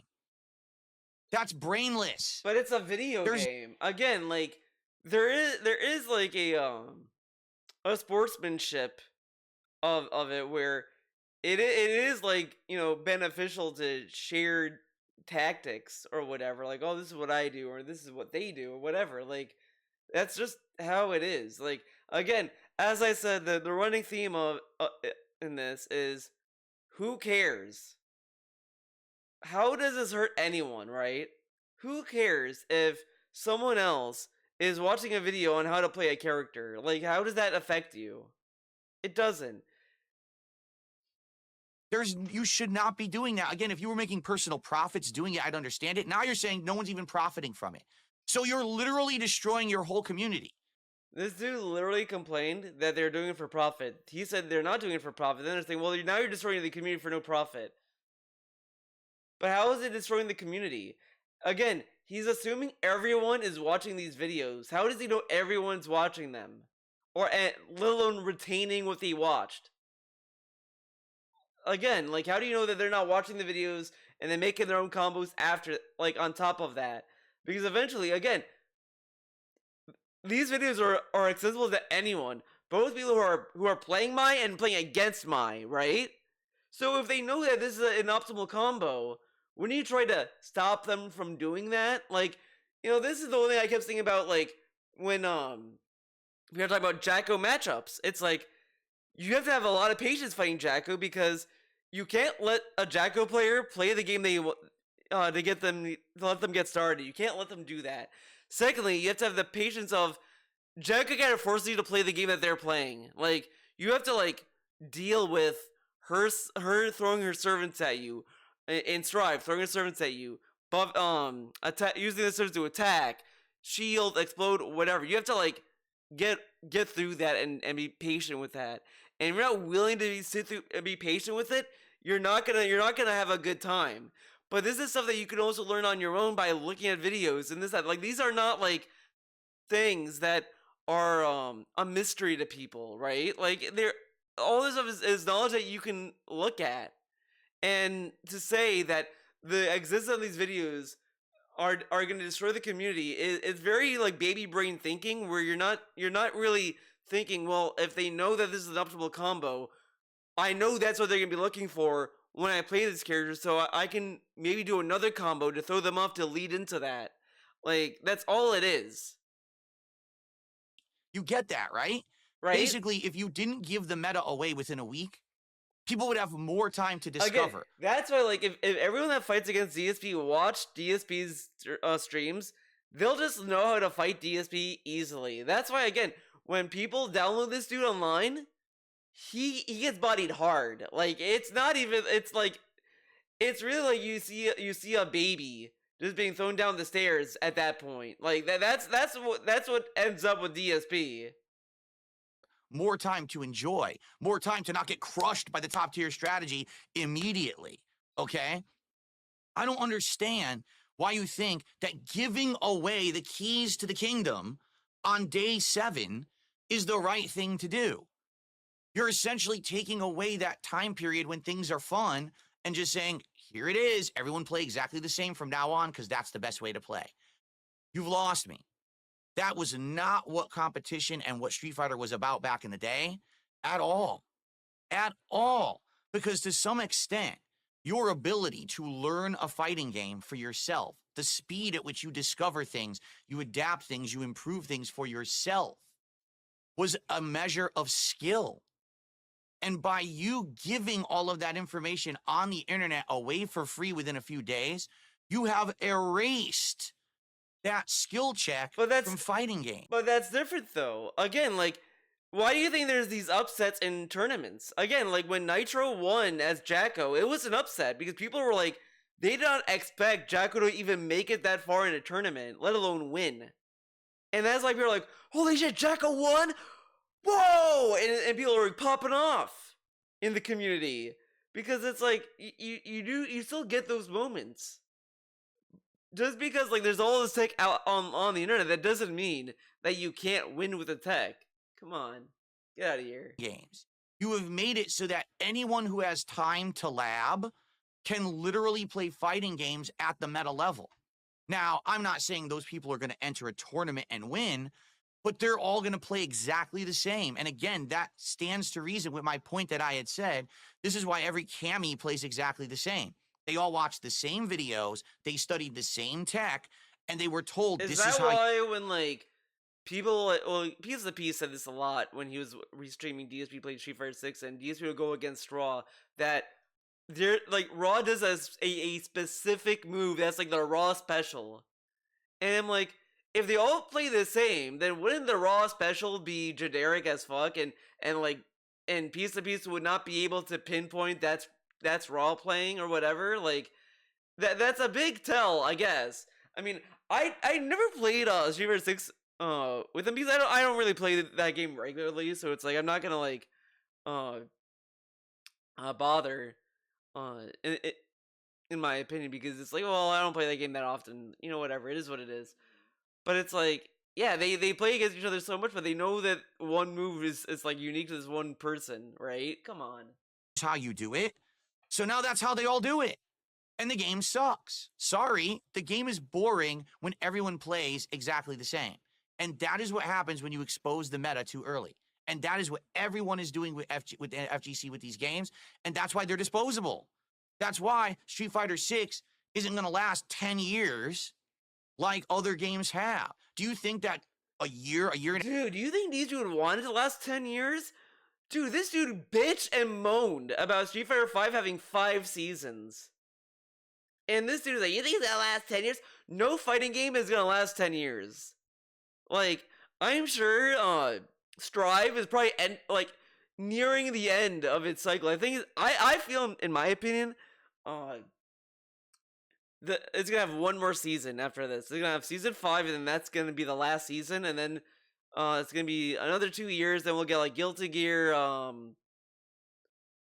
Vibe. Yeah, Guilty Gear Vibe. No, well, maybe, because I think they did a pun with the titling, because Strive is as an I before the V, so it's like Roman numeral 4, and it's like the 4th Guilty Gear game. So they're gonna have to do some. Well, whatever. Vibe though has I, so it would look like a 6. That would be the 6th Guilty Gear game. So they're gonna find another like gimmick for the 5th Guilty Gear game. a year and a half of Marvel 2 being out, people were complaining the game's boring? No. People were excited and still having fun in arcades because they were still discovering shit. With Street Fighter 6, people are bored within 2 weeks because everything's been exposed. When's the next character coming out? Man, I'm so bored. That's awful. How people don't get that, I don't understand. I think it's the only thing I different can than that, think, but whatever. because you weren't around back then. You actually legitimately weren't around. Now, I don't think DSP is talking about button check, in my opinion, because there's no way DSP is that dumb enough that he thinks button check wasn't around that long. But I mean, let's ignore that, and let's say he's talking about the viewer, like me, that, or anyone else that may be too young or not around the arcade scene. Why the fuck would I care about how it used to be? Right now, this is how it is. Deal with it. Like, just move on and learn how to deal. Learn how to cope. Like, grow up. During the era of discovery, the days when you actually took your time to learn games and skill was a factor rather than how much time you had to lab. So because of that, you don't understand the context. I had a blast back in the day playing in arcades because it was a different experience. Now I go online, day 2 of a character, everyone knows 80% combos, unstoppable corner strategies, throw loops. Dude, I just booted the game for the first time in months. I want to play. Can I fucking play one match before I get my ass handed to me by someone who studied 20 videos and labbed? Again, this dude was bragging about fighting people in Super Turbo that didn't know how to play the game in the 30th Anniversary Collection. And it's so funny to me that it's very clear that people who he was playing against when he played that did not know how to play the game. And he would stay in that lobby and just say, good match, as he gets like double perfects. Like, it got to the point literally where I feel that people in that lobby were like DMing Gino Saji. Gino Saji, please come in. That DSP guy is back in our lobby. Get him out of here. And then Gino Saji would show up and then he'd leave. Like, that's what happened. Like, it got to that point where I do feel that Gino Saji was doing a service to lobbies in that game to get him out. Labbed for 7 hours? This is fucking stupid. Let's continue. I remember back in the video game days, we would have to we would have to ride our bikes to a certain arcade or fucking gas station, because that's where they have a cabinet for Street Fighter 2, and we would play. And I remember going to a gas station. I remember that, man. How did you do that? Show me how'd you do that, and I'll be damned if a lot of these sons of bitches wouldn't show you. Of course, because that's called competitive nature in a competitive game. Why would you tell someone how to do the thing that wins? Oh my god, dude. It's just shit talking. That's the point. That's the point of a competitive game. Figure it out for yourself. That's what you do in a fighting game. But again, as long as he's just saying this, to be comedic, but sure, people would probably do that IRL and all this because it costs money to use the arcade. They're like, oh, you want me to show you? I mean, like, I have to spend money, dude. Like, whatever. But secondly, that doesn't necessarily mean that nobody would show you. Like, you can't, like, paint everyone in the same brush. Because they didn't want you to know. They would hide the tech and keep the tech as much as they could. And it was but the way that they would cock block in the game was ridiculous. But when you met somebody who was cool and they would show you how to do stuff. Also, look what you just said right there, right? Because they also said that they would, cock blocking would be ridiculous. Kind of like painting a negative impression on that. Because I have seen people kind of criticize that mentality as well of like, nobody should be gatekeeping fighting games. They should just let people to get in. Like teach people how to play the game and all that. Like you don't have to like hold their hand all the way through like the whole thing necessarily, but you can like teach them how to do basics and then like say and now you can like kind of get involved in this and that, like and that's why he says right after that eventually they'll find someone that's cool. Again, painting that person in a positive light that will show you, kind of implying that it should always be looked positively when people want to share information to people. Because again, the information is not entitled to one or an individual.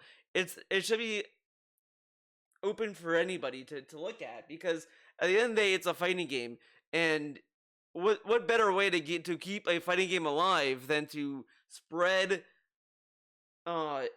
information or how to play a character to everyone so that they can be welcomed in, like it's not that like, oh, you need to keep this to yourself and crush the competition, because at the end of the day, if you're good at a character, you can either just in a way facetiously guide them to another character that you can win against, or just guide them to any other character that's not yours, or because and even then, if you mastered a character, it shouldn't matter because you know the character in and out, right? Do certain things. I remember the first time I learned how to do I'm gonna be honest with you, no one taught me shit. I learned everything for myself by watching other players or practicing myself. Yeah, because I'm sure those people knew this guy was a fucking like leech and this guy sucks. Why would they teach this guy? There's probably like, again, as I said, like I don't really like gatekeeping, because I do think gatekeeping kind of leads to a lot of like toxic problems and issues that are not really necessary in my opinion. But DSP is the one guy that someone will be like, Theo, you don't like gatekeeping? Look at this guy, look at him. And then I'll be like, oh damn, like he is like, gatekeeping was like scientifically engineered just for DSP. Like anyone in any community will say, yeah, we should gatekeep DSP out, basically. I mean, it really is, like, just as I said multiple times, like, there's a lot of, like, negative stories and victims of gatekeeping that turns people that might have liked something away, and I do think it's, like, again, as I said, it's, like,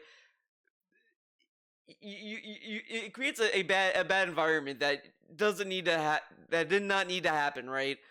But then you have people like DSP where it's like, okay, yeah, this is the one guy that can be kicked out. Like this is the one time that's actually used for good, because DSP is a shitty person.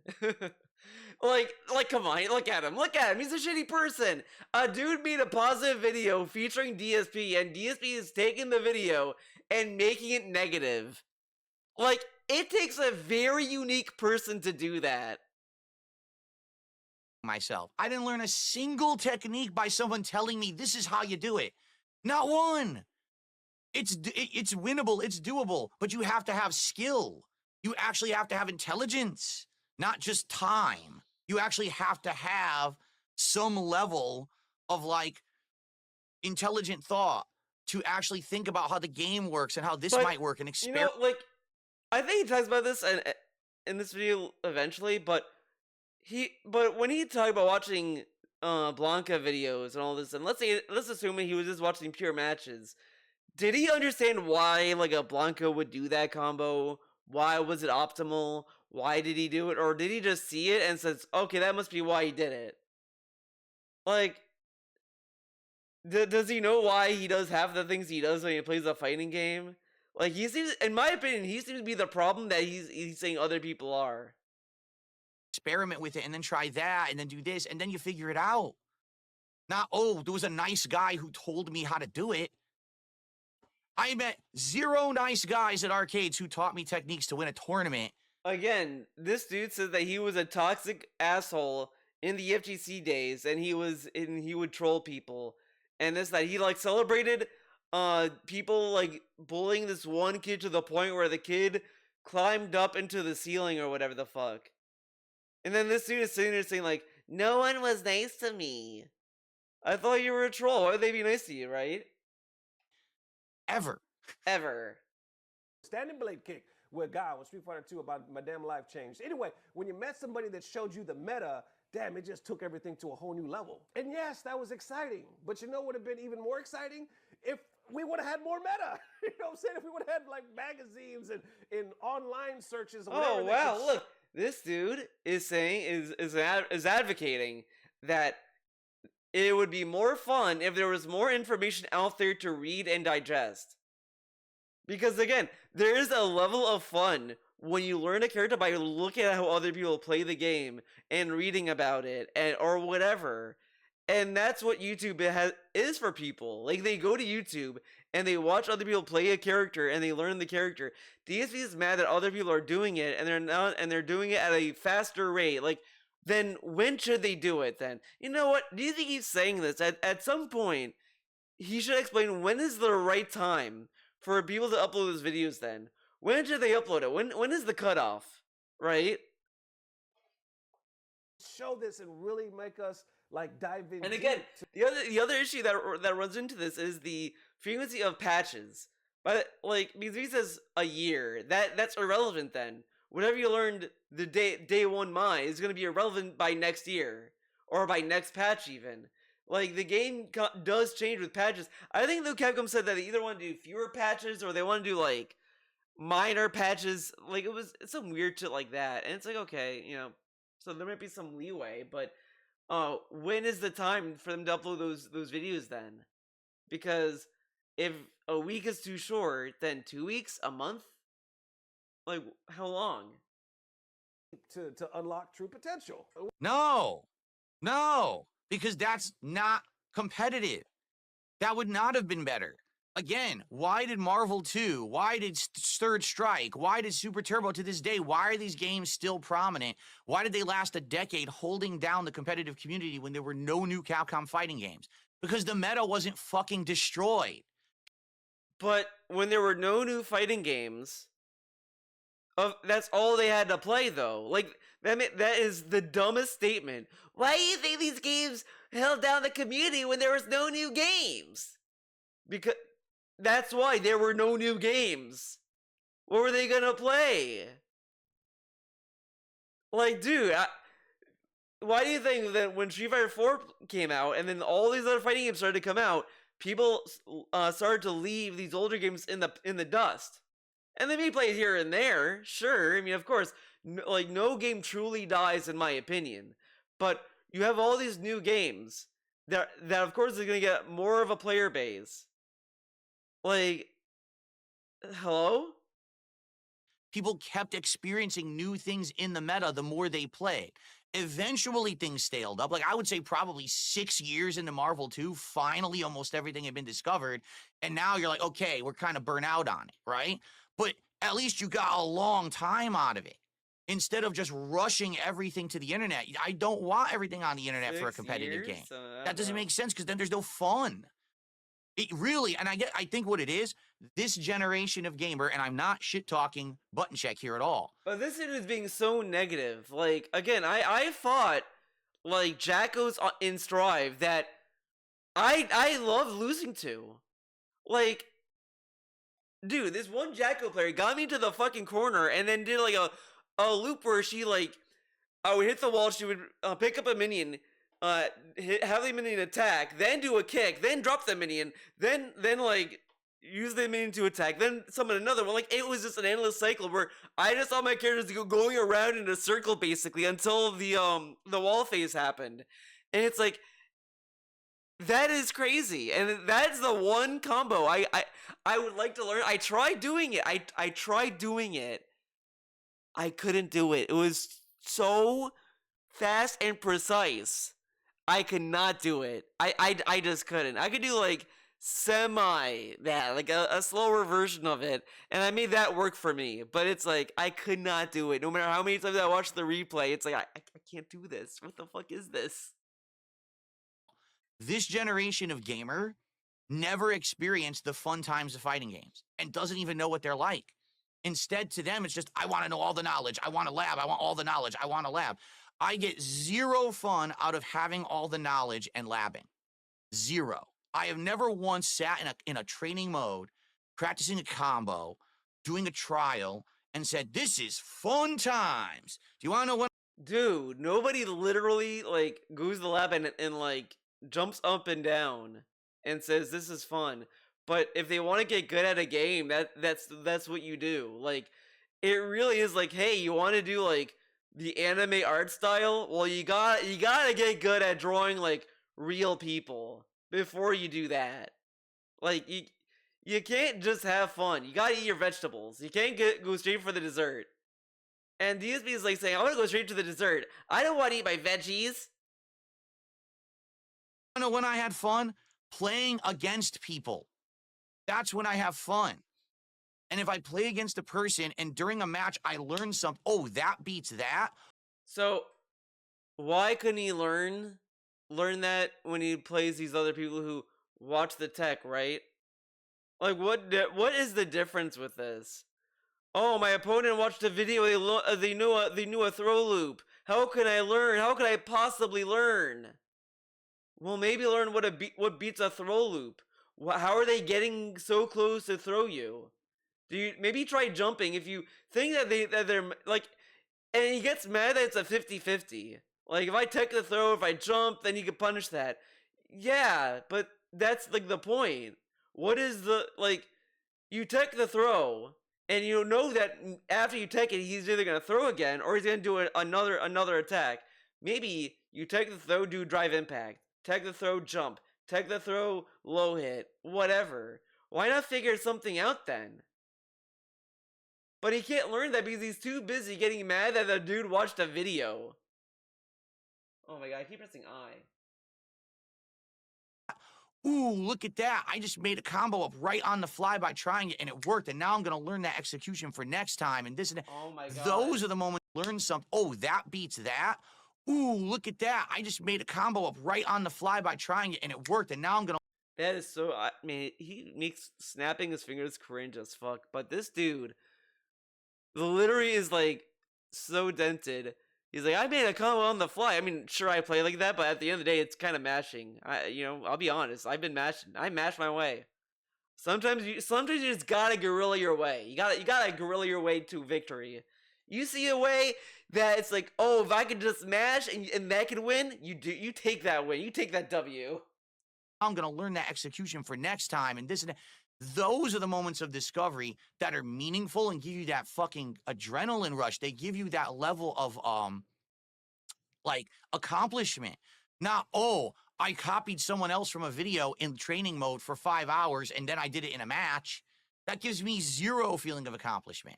But again, it seems like there's a whole generation that this is how they learn fighting games. So to them, that's how they get their big. But everyone like that learns fighting games and plays fighting games are all different. Like, what are we complaining about then at this point? That we all should go to an arcade? Well, arcades don't exist, my guy. So how can we do that? Oh, then don't upload a video. What if I want to share my knowledge? Like, oh, okay. Big rush.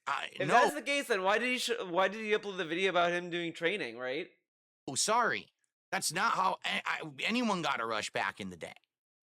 What's it about getting rushes and like Once again, I know. he talks about this as if like video games are like a drug. Like we all play video games to get high, and it's like, oh, this is their rush. This is how they get high. It's this way. It's like, dude, they're just playing a video game. Is DSP. I already know how a lot of people are going to react. Hell, look at these comments right here. People are like, So he's going to read comments off of the detractor video, which is sad because that's not the audience that cares or is going to say anything intelligent. We're going to look at the comments on his video, and you're going to see there's actually some pretty intelligent ones. like, the problem with modern games is that people are learning the game.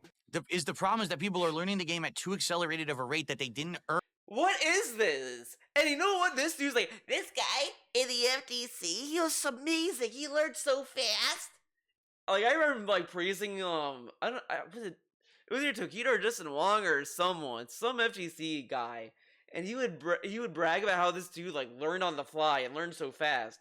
But now he's mad that people are learning at a faster rate. Okay, so then what's the accurate rate? What's the speed limit of learning? Like, how can you know that someone learned really fast about a character? Like, dude, everyone learns at very different rates. Again, this dude played Street Fighter 6 for 3 years and never once learned the matchup. He never learned the matchup. And he's saying that people are learning too fast at a rate. As this guy sits there like, I'm not fighting Cammy anymore. Never Cammy. And he once and done's a Cammy. How are you going to learn to fight Cammy if you do a one and done match? Okay. Earn, and it ruins the game too quickly and makes it boring way too fast. That's what I said, not that abbreviated version. And then, wasn't he watching tech videos to beat other players? No, I was watching matchup videos as if I... Yeah, see, he was watching matchup videos, which, okay, I mean, sure, that is a way to learn, but does he know why? Does he know why a player would do a move, right? Like, would he know why a Blanca would do a Blanca ball? Why would he do a Blanca-chan? He would just infer this by just watching a matchup. But a lot of people who may be fighting may just be throwing shit out with no rhyme or reason, because sometimes you just throw shit out. And this dude's like, well, I watched a matchup video to learn, but you don't know why they do a move. You're just basing off of like what you're seeing. You don't know why. You don't know the reason. If I were attending a tournament in person, which is what I used to do back in the day, I was watching matchup videos to learn how to use strategies and stuff. That's very different than studying the top tier meta tech video. Hypocrite. He wants to gatekeep new people from improving so he can forever feed his ego. I don't have an ego. I'm never going to... I don't have an ego. Okay. Says the guy. Look at this. Look at this. Look at this. No ego, by the way. Let's keep that in mind. Yes! Yes! Yes! Yes! Diamond Rush! I did it. Diamond fucking Blanca. Diamond Rush, baby. Baby. Baby. Alright. Woo! Now, with the Diamond Rush obtained, thank God, that was my goal for today. We could do a pull for the vest. Diamond Rush! Achieved! Wait, let's get into... Wait. Do it to it! Do it fucking to it, baby! Will it be it? Do it to it, baby! Yes! Man, look at the furious smashing. Master Blanca! Dude, listen to the furious smashing. Listen to it. Master Blanca Achieved! Achieved! Master Blanca achieved! Finally! Yes! I've done it! Oh my God. Alright, well, thank fucking God we did it. That was pretty solid, consistent gameplay today. That's why. I wasn't making many mistakes. I was mixing up. I learned some new things the last couple times I watched videos, and I did it. Oh, watch videos. I've done it. Oh my god. Wait, what? Mistakes. I was mixing up. I learned some new things the last couple times I watched videos, and I did it. I've done it. Oh my god. All right. I'm gonna play this out because it gets funnier. Is it now? I got a question for you guys. Is it still true that you cannot lose your master ranking? That once you hit master, you're there forever? Not That's ego, what by we're the saying, way. right? Like you can't be demoted. I can't from lose your master, right? I can't lose it, right? I Is can't that lose master, true? right? Excuse me. No way. I can't lose I it, don't know if right? that's actually true or not. I can't lose Shout out master, to right? Adam. Right? Adam, there's a new ranking. Did you guys know this? If you beat a master person, you get extra points. Very pleased. I did not think I was going to hit master today, especially technical support. Start was very bad. That was pretty good to be hitting it today. Thank goodness. And thank you all who supported me. People were giving me moral support. Game Trekker Look and at others this. who gave me technical support. Game Trekker gave him technical support. You know what? Okay, we're just gonna have this. I'm just gonna show all these videos I have lined up. Look at this. Look at this. No ego. Look at this. This is like July 20, like a month into it, and he was tallying up the wins with each character. And like he would keep talking about his wins. And guess what, guys? These are counting round wins, not just matches, round wins. So you get like silly time numbers. When I have those basics done. You see what I mean? And let's be honest here as well. Unlike with Ryu and Luke, where I got right into Diamond, and the Diamonds were just spanking me day one, I got into Platinum, and in Platinum, there's more, kind of moderate level players where I have a chance to learn. Oh, moderate. And not just get trounced constantly. Oh. So I got more wins there. So that's Okay. number one. But the All right. other reason I think I did so well with Rashid is because he's a brand new character, all right? All right. Okay. Let's listen to what he says here. Game Trekker says the following. Wow, someone tried to impersonate me during your community lobby last night. That's adorable. Yes, not only you, but they were trying to yes, basically more Game they Trekker. were impersonating Jax Raxer. They impersonated Jade. They impersonated quite a few people. Basically trying to get undue attention Yeah, and drama adorable. going. But the thing is, Game Trekker, you've told me multiple times you don't own Street Fighter 6, that you love the game, you're watching people play it, you like watching. I want everyone to remember Game Trekker was teaching DSP. This fat fuck on the screen. This Fuckhead! how to play Street Fighter 6. He and Game Trekker was watching YouTube videos. Dude, if YouTube videos did not exist, that DSP is saying that shouldn't exist, Game Trekker wouldn't have been able to help DSP play the game he bought. This dude is a fucking satire. Watching me play it, but you don't own it. So I know it wasn't you, so I immediately banned the idiot. Someone's being a moron trying to cause problems. He says, anyway, here are your stats for last night. So here we go. With Zangief, which is who I started with for community night, 33 wins and 5 losses overall. With Dalsim, I only had 2 wins and 3 losses. With Honda, I had 9 wins and 4 losses. With Lily, I had 2 wins and 3 losses. Yes, that's right. I actually went negative with Lily, but it's because I played 2 master rank players. With Marisa, 2 wins and 2 losses. And then with Ryu, 2 wins and no losses. And then Okay, alright, we get the point. going to go to a tournament and try to win. I'm never going to say, oh, I'm the best at a modern fighting game. I'm not a moron. By the way, when he got master rank, he was bragging about hitting master, and he was getting salty when people were diminishing the master rank. There's tweets about it. He did a night pre-stream talking bitching about it. Like he has cried that people did not suck his dick for being master. But he's not doing it for the ego, guys. No. Okay, I don't invest the amount of time and effort to ever be good at a modern fighting game. There's no ego here. He doesn't invest the time, but he can't play Tekken 8 because he needs to spend time to play Street Fighter 6 to get good at it. It's a fact. Okay. that modern fighting games are being ruined far too quickly, and people don't want to listen to me just because I'm a meme on the internet that everyone loves to hate. You're a moron if you believe that. It's your own fault if you want to live in ignorance. Don't listen to people who know better than you just because people like to make fun of them. Sounds like you're the moron here, not me. I know what I'm talking about. Really shows the type of person he was back in the day. Can only win when people don't know better. Can't hold his own against people in the same knowledge.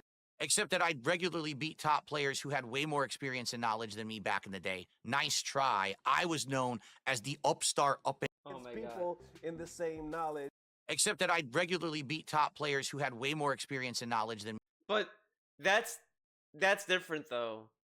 They have more knowledge than you. Whatever. Okay. Oh my god. He's saying that he can't hold his own. That people have the same knowledge as him. He's saying, well, people who are more knowledgeable than me. Well, they also have the same knowledge. So with that logic, right? Shouldn't the guy who had the more experience say, well, DSP should not be celebrating because he learned in an illegitimate way and he's a piece of shit. So I win, right? Than me back in the day. Nice try. I was known as the upstart up and So then how come that guy didn't become a baby and cry about how he lost to a dude who knew less than him, right? Meanwhile, DSP is crying about people who either know the same amount or is learning too quickly. Them learning too quickly, which is like bound to happen over time anyway. Like, let's be real. Like, come on. But then like when he beats someone that has more knowledge than him, that's legitimate. We should all like praise DSP. But if someone has equal knowledge to him or more by learning through YouTube, that's bad, and they should be kicked out of the FGC, and that's terrible. Huh? Comer, who basically was Again, someone can literally say that about DSP if you think about it. This guy, he wasn't there when this arcade was first here. I was playing this arcade way before Phil showed up, and he was just sitting there lurking, watching us play, and he learned at a faster rate than me. So, like, why should he get to win, right? That's kind of what is happening. It's this nonsense of chasing the younger generation off. And this is the guy, by the way, that says that the younger generation should respect him. Why should they? When he fights all these other FGC members that are new, that he doesn't recognize, and he's calling them shitty people and this and that, and people are like, Phil, this guy is a respected FGC player. Hey, you should get thick skin. Okay, stop being snowflakes. But then if they're like, wow, DSP is a has-been boomer. Respect me! And cries about it. So he gets to like trample and stomp over the young FGC community for not learning the same way he did, learning differently than he has, and all this other stuff that's kind of out of their control if you think about it. They should, fuck them. They should respect DSP who lurked behind other people, watched how other people played, button mashed his Honda, because he did tell us a story where he played his Honda and he just mashed and he won. Which is scrubby, right? Correct?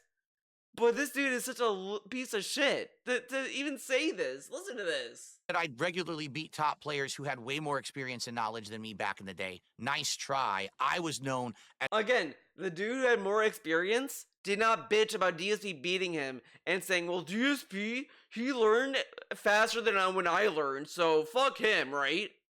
And I guarantee if people said that about him, he'd say that's bullshit. Like, dude, come on. As the upstart up-and-comer, who basically was the runt who was beating the... This dude really loves bragging about being the underdog and the runt and this and that. You know, he should just be gay kept from life. Like, dude, come on. You were the runt? Get out of here. He joined in on a lot of bullying campaigns, and then he was trolling the FGC. He didn't have a positive... He wasn't very positive in the community, and this dude's acting as if he was, like, the coolest guy there. Get out of here. The top-tier players, and that's why a lot of people didn't like me. But it's saying that, like... Also, wait, what? As the upstart up-and-comer, who basically was the runt who was beating the top-tier players, and that's why a lot of people didn't like me. But it's saying that, like, Also because I had a really fucking big mouth and I talked a lot of shit. And it's kind of funny. He kind of throws in at like the last minute. And and the big pivotal moment in that was him saying that he was the underdog and the upstart and this and that. And that's why they didn't like him. But in reality, it was just his trolling that people didn't like him. And how much of a shitty person he is. And he's only saying this just as a virtue in this fucking segment, by the way.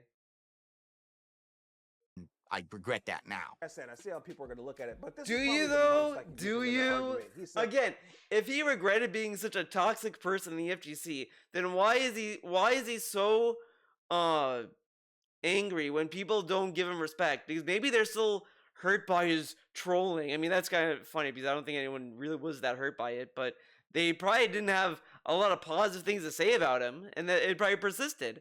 But whatever, okay. He says, nowadays everybody plays the same and there's no uniqueness to it. I've seen people say that.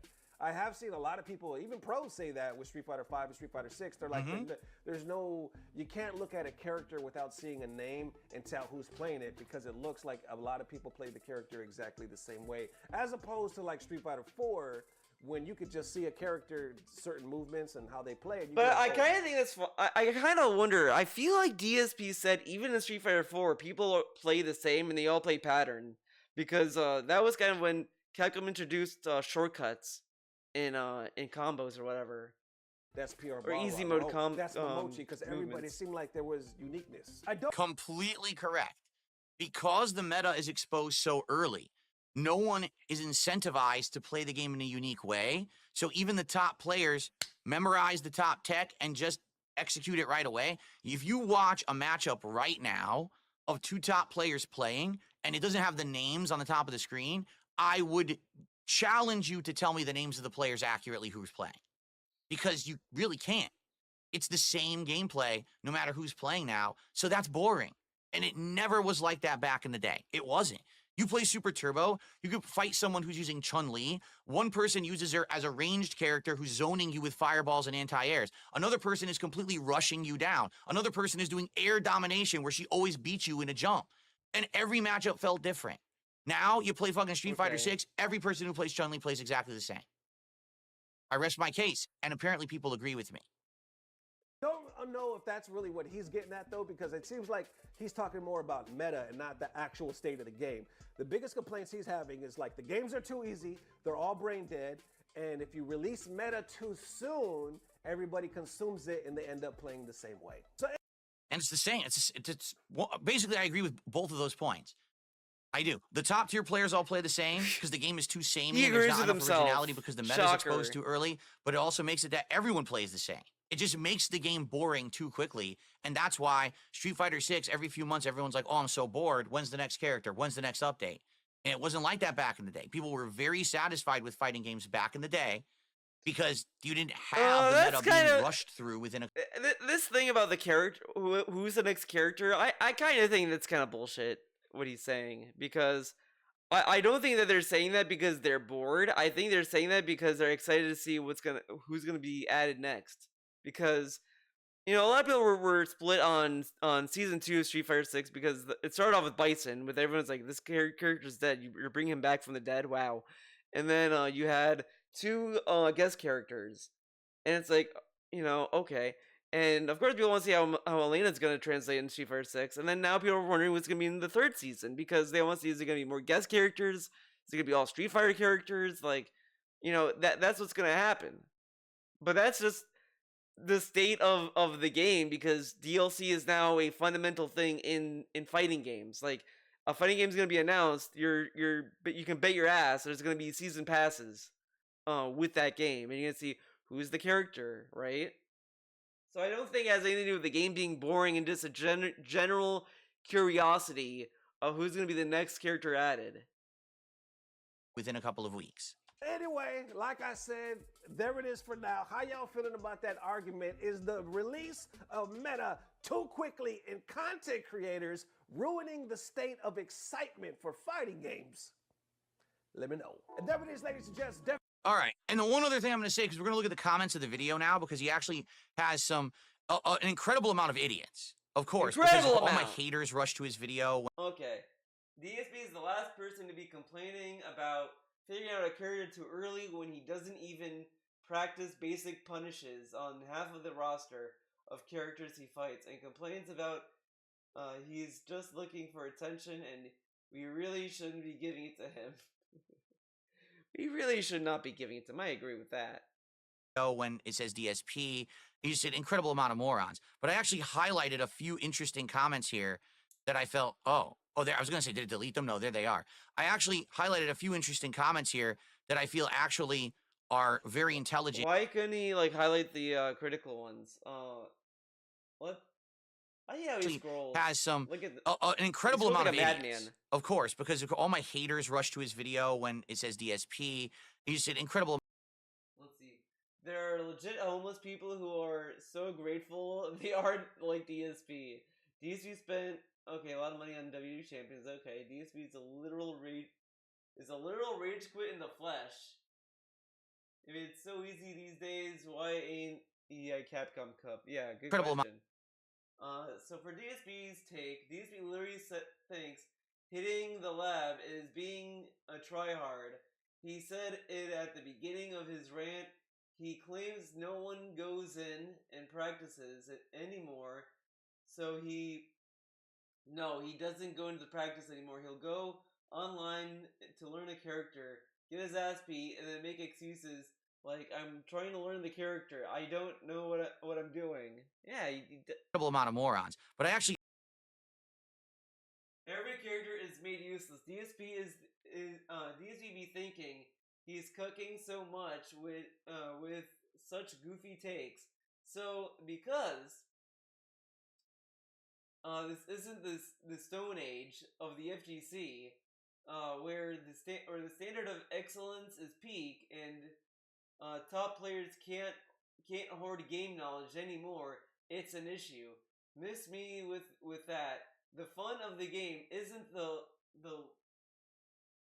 lording required knowledge over everyone's head for easy wins anymore. Now the fun is how much of that. Oh man, that's a good comment. And it's a read more, and I want to read more. Come on, why would he do this? Okay, let's go there ourselves.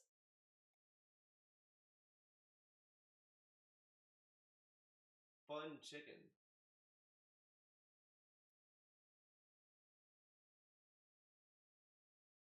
Oh my god. Well, we got to the same place.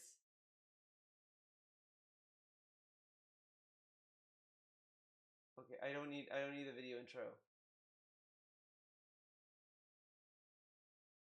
Let's see. He will never change. Let's see. Is he keeping... Oh, this is a new one. Let's read this one. The entire DSP rant is deep rooted in him not being liked by others. DSP has a bully personality, but can't back it up with his strength. He's extremely weak and cowardly. Oof. This made him extremely hated in the FGC. Him having to tough it out and learn Street Fighter 2 at a high level is his entire personality. He sees it as him beating the bullies and earning his respect. That's why this topic is so important to him. The gatekeeping was used against him because nobody liked DSP. So he now wants others to go through the struggle he did. DSP is a terrible person and should not get no attention. He still hasn't learned that he's the problem, not others. Okay, that's a good comment. I'm gonna like that. Thumbs that up. Let's see. Where's that comment? Show me the comment. Not that one.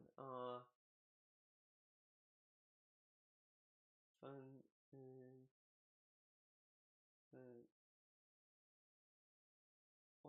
Is that the one?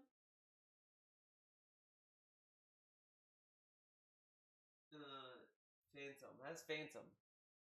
I think this is. I want to say this is it. Every character is me. Oh yeah, this is definitely the one. Miss me with that. The fun of the game isn't lording required knowledge over everyone's head for easy wins anymore. Now the fun is in how much of that shared knowledge you can use on your opponent before they can use it on you. The skill gap has been taken from the gatekeepers. That isn't a bad thing. I like that too. That's a good point. Because that's really what it is at the end of the day. That it's that's no longer about like, oh, I know that, and I think this has been a topic even in the FGC Twitter where it's like they're talking about like gatekeeping knowledge and this and that, and I do think that overall nobody should be gatekeeping knowledge. I mean, knowledge is for everyone to learn from, and if it's being spread through YouTube and that's how quickly people are learning it, so be it. I think the importance is are you retaining that knowledge? Are you applying what you've learned? Like, if you are really good at the game, the other opponent's knowledge should not matter. Like, that's the underlying thing. And DSP bragged, right, about how he beat a person who had more experience and more knowledge than him. And if we're gonna base off strictly knowledge and how fast people learn the game, then why didn't the guy with the most knowledge beat DSP? Why did DSP win, right? Maybe because DSP just knew something or executed something better, right? But since people are learning it at a faster rate, that's bad somehow. Like, I don't think it matters. The rate of how fast people are learning is the problem. I think that's just a scapegoat for these has-beens to bitch about, because they cannot reckon that some people will have a better opportunity now to play these games. I mean, it's really just this idea of that I didn't have it when I was growing up. Why should they have it? And it's like, get over it. I mean, yeah, things are different. We didn't have the internet back in the 70s. Why should we ruin the internet because you didn't have it back then or whatever, right? Like, it's just not the same experience, and get over it. Like, things change, adapt to it. Actually highlighted a few interesting comments here that I felt, there, I was going to say, did it delete them? No, there they are. I actually highlighted a few interesting comments here that I feel that was actually a comment he didn't want to highlight very intelligent and we should talk about, okay? But there's one other thing I'm going to say, and I feel like I really need to highlight this, okay? And in fact, let me scroll back up, because I know people are going to clip this part, okay? I know that the FGC doesn't like me. I don't actually know why. I don't know why. My guy, you have been antagonistic to them for years and use them as a prop to get yourself over, if you think about it, right? He uploaded Street Fighter 4 footage before anyone else could to get attention, right? Like, again, if he wasn't making money, why would he upload the videos, right? Even though I think debatably he might have been making money during that time, but whatever, we'll just say that he didn't make money. And so then why did he do that? And then he got all his attention by making other videos off of that attention. And he even said that that's why the FGC didn't like him at the time. Despite him trolling them constantly, saying top haters, all this stuff. Fast forward to the newer FGC, right? He called them ass kissers, bootlickers. Well, ass kissers. I don't think he knows the word bootlicker yet. Ass kissers. They're in it for the money. They're sissies. He said all this stuff. He called them toxic too. Make that make sense. He said that they're toxic and this and that. He mocks them at any which way. Then when he fights against a FGC guy that he doesn't recognize, he says that they're a bunch of bitches and they need to get thick skin. How and this and that, like, oh, the FGC is policing people and trying not to having people not be toxic. What a bunch of sissies, and this and that. Like, he called them snowflakes multiple times. Meanwhile, also calling them toxic at the same time. And all this other stuff. He said that they all pushed on rollback netcode because they're shills and this and that. Why do they hate me? I don't know, DSP. That's a good question. Because the modern FGC has nothing to do with the old FGC. The old FGC definitely has Dude, this dude was demanding the modern FGC give him respect because he's part of the old FGC. I was the old bastards. They should respect me. Look at the was it like Guile Winquote account, whatever, that said like, "Oh, Phil, I could get Super Turbo booting on this arcade if you want to fight me," and he's like, "This guy is bullying me." And you know what? They don't respect the old heads of the FGC. They would exist without me. And this and that. Like, he made these demands that the new FGC should respect him. And I said this all the time. Who is he to demand respect when he doesn't respect them at all? These people who went to tournaments currently, and he doesn't respect them. If Nitro shows up, right, is he gonna respect him? No. He's not gonna know who the fuck that is. has issue to not like me because I was a very brazen, outspoken, shit-talking idiot. I way went out of my bounds to troll. And this dude acts as if like the old FGC and the new FGC is like completely separate, but they're still intertwined because they still are at odds with each other. There are people in the FGC that want to be, more inclusive. A lot of other stuff. There's a lot of like people that are also negative, bigoted, all this stuff. You're always gonna have this like back and forth within the FGC of what it should be, what it is, what people want it to be, what people don't want it to be, all this stuff. It's an ever ongoing discourse, which is like, we don't need to get into it because it's a headache to deal with sometimes. But it's like at the end of the day, it's like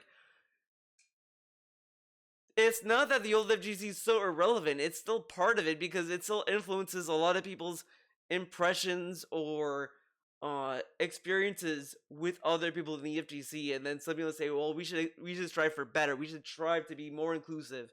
Other people may say no to that.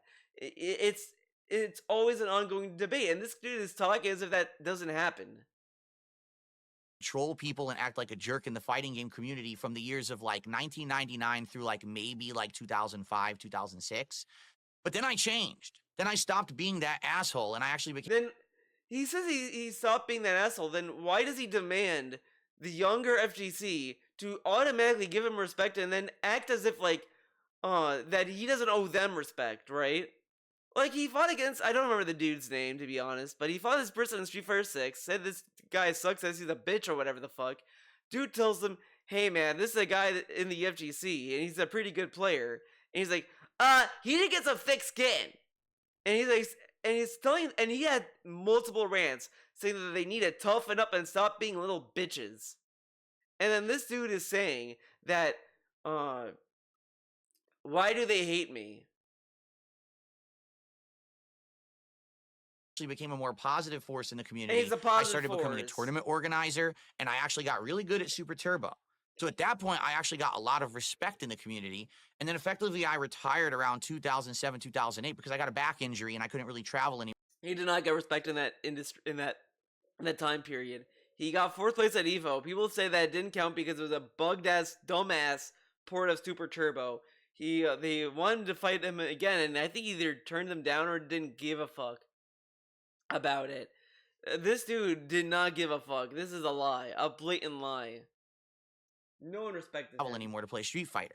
And every once in a while, I would dabble back into it. For example, in my early days as a content creator on YouTube, I did Street Fighter 4 videos where I talked a lot of shit to the people I played on the internet. And a lot of people... Again, this was him being positive. A positive force. If he's such a positive force... like you say, he changed to be a positive force in the community, ran tournaments and this and that, then why did he relapse back into being toxic right after? That doesn't make sense, right? People maybe got rubbed the wrong way because of that, even though they were never meant to be serious videos and I never said I was competitively good or better than any pro player. I think what happened is there was a lot of resentment in the community because the fighting game community... This is a lot of, like, coping. Because he would tell you he was good at the game. He would shit on people anyway. That would question his skill. Come on. He was trying to come up. But I was the guy making videos on YouTube, getting all the attention and views, while they were kind of like here. And it was like, why is this shit-talking idiot the guy who gets all the recognition and attention. Look how how the turntables, right? So he is mad that these other FGC people are uploading videos on YouTube and exposing the meta and this and that early, blah blah blah blah blah blah, and why aren't they making money on it? All this stuff. Meanwhile, DSP back in the day, before anyone could even sell the DVD to these fucking tournaments, DSP was uploading videos on his YouTube channel to get views. So how is it when he does it, it's for the love of the game, but when other people do it, it's ruining the industry and we should gatekeep them? Okay. And when we're scrubbing it out here, trying to get up here to this level of recognition, we want to become an esports league. We want to get sponsorships, but this guy gets all the attention. Fair enough. Like, I actually agree with you. I wasn't trying to steal the FGC's thunder back then. I know for a fact, like, guys would be asked in the fighting game community, what do you think about DSP? They'd be like, who's DSP? Fuck DSP. He's a piece of shit. I'm like, He's quitting the, what's his name? Valle? That Valle video? Oh, this piece of shit DSP thought he's hot shit and he played some Neo Geo conversion of Super Turbo. I don't even know who that is. I've never heard of this person. I don't know why they're shit talking me. I'm just playing the games and having fun. So I guess there was some resentment at that point. Dude, okay? this is negative. At this point, again, this dude is ranting about people learning games too fast. And people are uploading videos. And it's bypassing the idea that maybe they're uploading because they like the game. They love the game. They love what they discover. They want to share that with the world. They want to share this knowledge for everyone to learn from. He's not looking at it from that angle and looking at it, why are you ruining the industry? And then it's going to be confused when people see Buncheck react to this, and maybe even this react to it, and think, wow, DSP is a toxic person. Because when you start saying shit like this, and saying that people should not be learning this fast, you're not going to look like a positive individual. 2025, I don't have a clue why the FGC would resent me or not like me. I'm not a part of the FGC. I don't go to tournaments. I don't participate in any kind of real major discourse. I talk about fighting games on my own content, and that's about it. My audience is, what, a few hundred viewers to maybe a couple thousand? Yeah, my haters are dumb, and they echo what I... Now he's hiding behind, I'm just a little guy, don't hate me, guys. So he wants, like, the FGC to, like, be a second Kino Casino to him, basically. Like another wave of people that treat him like he's a baby. Like a little toddler that doesn't know any better. And it's like, why do people treat this guy with baby gloves? Look at him. He's saying these definitive things about a community, and then says, like, why are you mad at me, man? Calm down. Like, what? What I say across the internet in a negative way, usually out of context. But for the most part, I don't have much impact. So I don't understand why the FGC still hates me and or would seek to discredit every single thing that I say. Because here's the truth, folks. What I say usually is true, just maybe not popular. But then, over time, things tend to change, and then all of a sudden, the things that I said become prominent in the popular opinion. I'm going to give you a very good example of this. Bad example. Only a couple of months after Street Fighter V had been released, I made a video, a rant, about how Street Fighter V... Okay. This is the most low-hanging fruit thing, because even at launch, people didn't like Street Fighter V. People came around to it over time with season passes, balance updates, all this stuff. And even then, during the heyday of Street Fighter V, people still did not like it. But the reason why people kept playing it, because it was a modern fighting game. There's always going to be people that are going to play the most modern game because you're going to get the most competition with it. Like, that's why there are people who may not like Strive, and they may still play Strive because it is the most lively community compared to the other games. Like, you may not find a lot of people playing Revelator or Accent Core or whatever, but you're gonna find more people playing Strive because it's a newer game that's gonna keep getting updates. So that's what was going on with Street Fighter V. It was still getting season updates, and people are gonna still play it because it's the newest one. That doesn't mean I don't want to play the older games either, but that's why a lot of people stuck with it. But a lot of people did not like it, and a lot of people still criticized it, and people still said it's still a bad game. Like, I think even Maximilian Dude most recently started saying, well, it's not that bad as people said it is, or whatever. I do think, in my opinion, I think the last season of Street Fighter 5, I think, was the best season it had.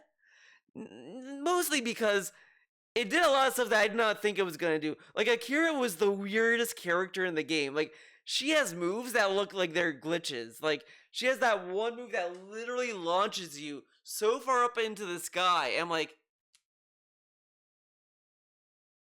what is this move? And it looks wrong. It looks incorrect. And that's what I like. I like that kind of jank. Like, Abigail is a monstrosity of a character. I do appreciate, to a degree, that Capcom had the balls to make such an atrocious looking character. I don't know if they'll ever do that again.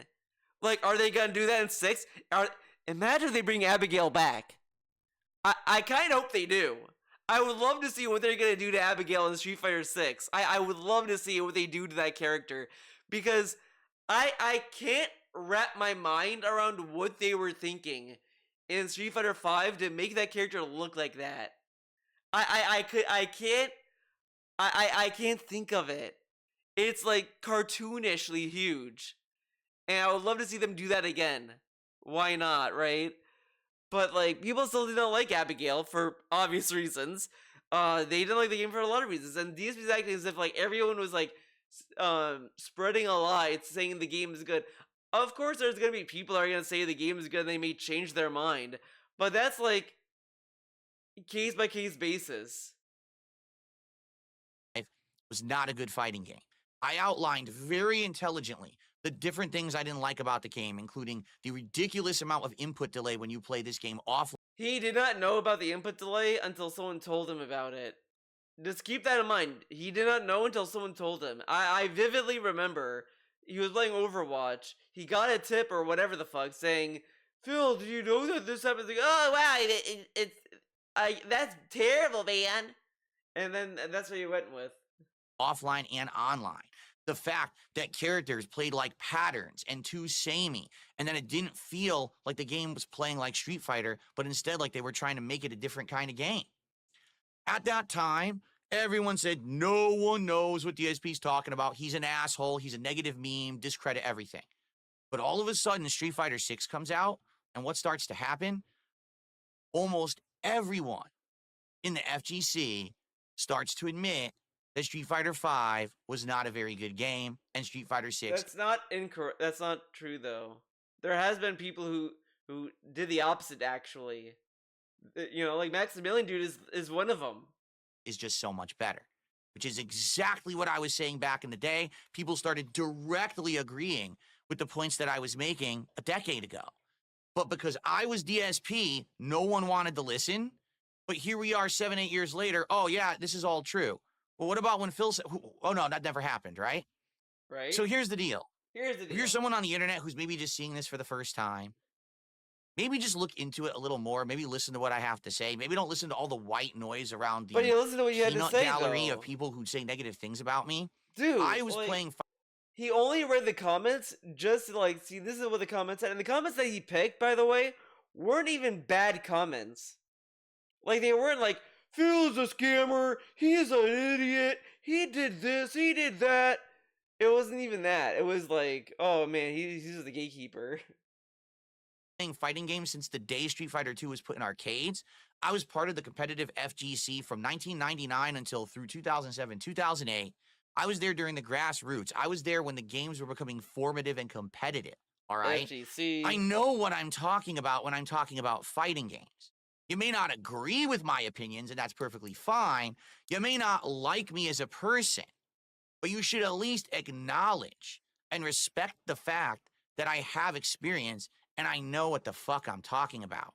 Stop just discrediting me because you want to be part of ignorance and join a But you don't meme. even know how Okay, rollback I don't network care about the works. FGC. I don't want to be a part of the FGC. Oh my god. But if I speak facts about games, like the meta of a game is being exposed too early, and that's why everyone's bored with the game, maybe listen instead of saying, "Oh, that's DSP." But he did listen, and DSP did not really care what he was saying. Like, you watch this, and he only said all he did was double down on his point and saying, "No, when the meta is exposed, no one learns anything. Learning is fun. Learning is fun." And it's all they kept saying, ignoring that this dude was saying like, that it's more fun to read other people's knowledge and to exchange that immediately. Like, there should be more of it out there. More people should be sharing their combos and this and that. And DSP did not really care about that aspect of it and didn't even think about it. Did not think about what he was talking about or why he would say it. So it's all automatically like it's not necessarily discrediting what Bunchek was saying, more so than he was just ignoring what he was saying and not really thinking about what he's saying or even give him the benefit of the doubt. Like, why isn't he, like, he's asking us to think about what he's saying and listen to what he's saying and respect what he has to say, but he's not respecting what he has to say about spreading the knowledge and people want to like share that information. He's not respecting that aspect of it. So why should anyone respect what he has to say if he's not respecting what he has to say, right? Of course. DSP, fuck him. Oh, he just sucks at the game. Oh, he just wants to spank scrubs. When did any of that ever happen? When did I care about my performance in modern fighting games? When did he care? Diamond Rush! I got Master! Yes! Oh look, he counted all his wins. And this is like the earliest example of this. Because I knew like you could find others, but I picked this one because it was the first I saw, and I was like, I'll just go with this. Why not? But he had this. That counted round wins. Round wins. That's not pathetic. And then on the top, it is literally the total of all characters in one like win-loss ratio. Wait a minute. This is overall first run rounds? What? But anyways, look at this. It's still tallying up wins. He then gets Game Tricker, who taught him how to play the game by watching other videos, by the way, telling him how much he won. And this dude is saying this? Instead of saying, "Oh, that's DSP, fuck him. Oh, he just sucks at the game. Oh, he just wants to spank scrubs." When did any of that ever happen? When did I care about my performance in modern fighting games? When did I? None of it makes any sense what you're saying. Again, he made tweets bragging about hitting Master and how nobody's giving him respect for being a Master ranked Street Fighter 6 player. Literally had tweets about it. I think even Hate Army has a video of him bitching about it. And he's telling us to our face, when did I care about my performance in modern fighting games?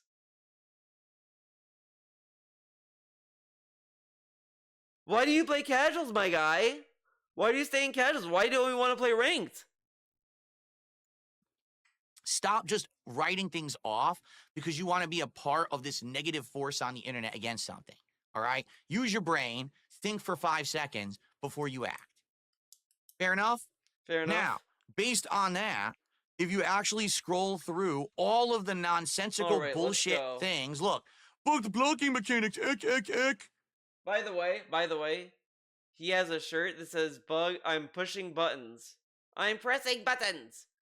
And he also laughed at these kind of jokes before, but now it's bad because he wants to shit on people.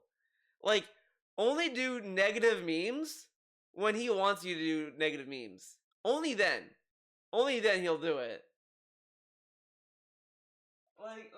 This is on. Come on.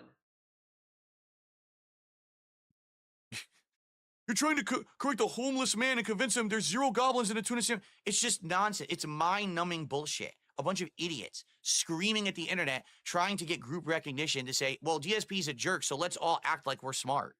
Look, 49 thumbs up on moronic stuff.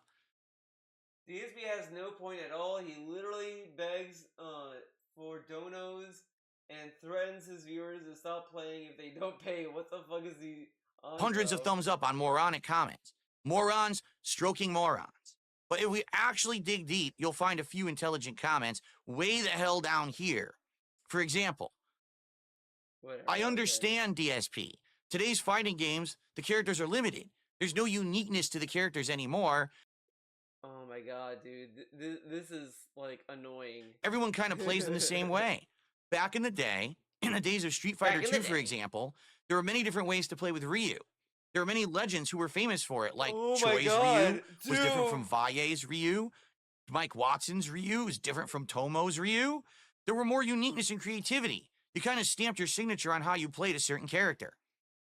Compare that to what Button Check just said. If you're watching top-tier gameplay of Street Fighter... Button Check literally said that too, though.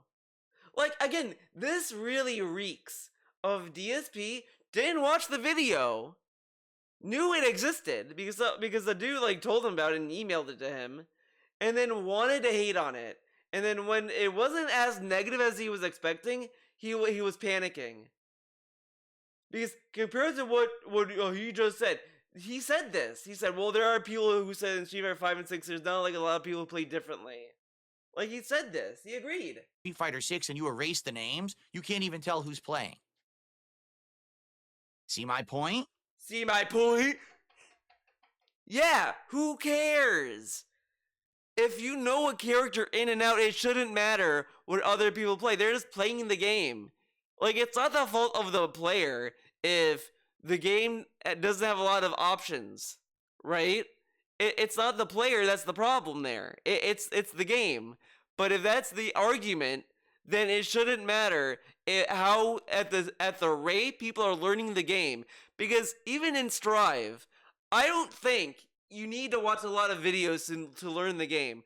The ceiling is very small in Strive. You could just master a character in a day, basically. Like, there's not a lot to learn. I think, like, you know, maybe Slayer, Dizzy. I think Dizzy has a pretty good skill ceiling. Like you can do some interesting stuff with her. Like, no one knows how Wings of Light can be used because it's not a in my opinion, it's not a very useful move she has.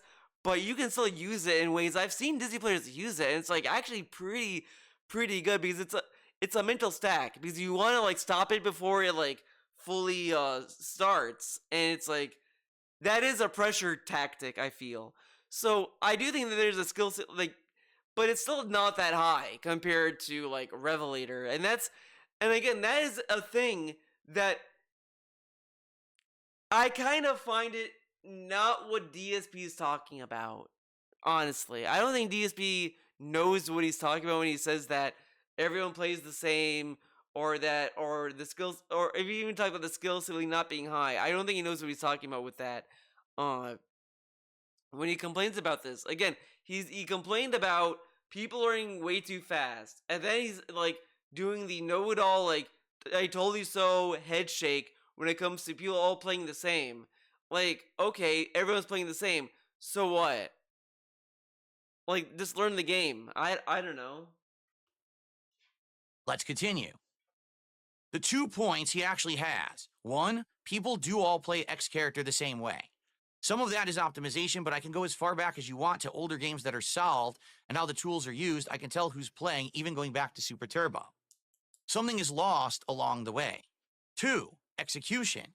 It does make it much faster to get what you want out of a game, which means you're ready for the next thing. I love that these have no likes. Let's see them in the modern day as I'm recording this. If I can even find them. Let's see. Let's see. Oh, they're not even showing up. We gotta keep digging. They're just so smart. They're so smart that we have to like scroll really deep. Oh man. Imagine if these comments got deleted. Imagine. Oh man. Wouldn't that guy say, even if what DSP is saying is correct, so what? Even if you learn absolutely everything, you still have to go online and learn to take what you've learned and make a win, especially if that other person knows everything you know. Yeah, wow, this guy's smart. Why didn't DSP highlight that comment? Man, we have to like really dig deep for these very intelligent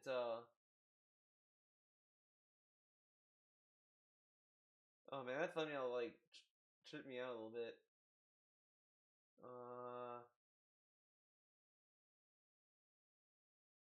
I'm about to drop this.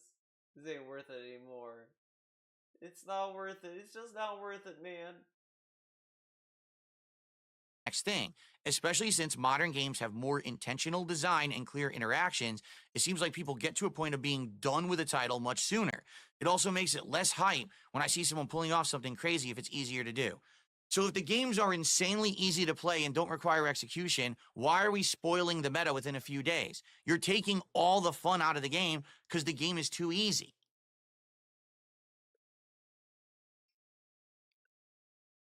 Let's keep going. The truth is, he has a point, but the funny thing is, if the game is too easy, then they're gonna learn fast anyway. It's a moot point then. It's moot. Get over it.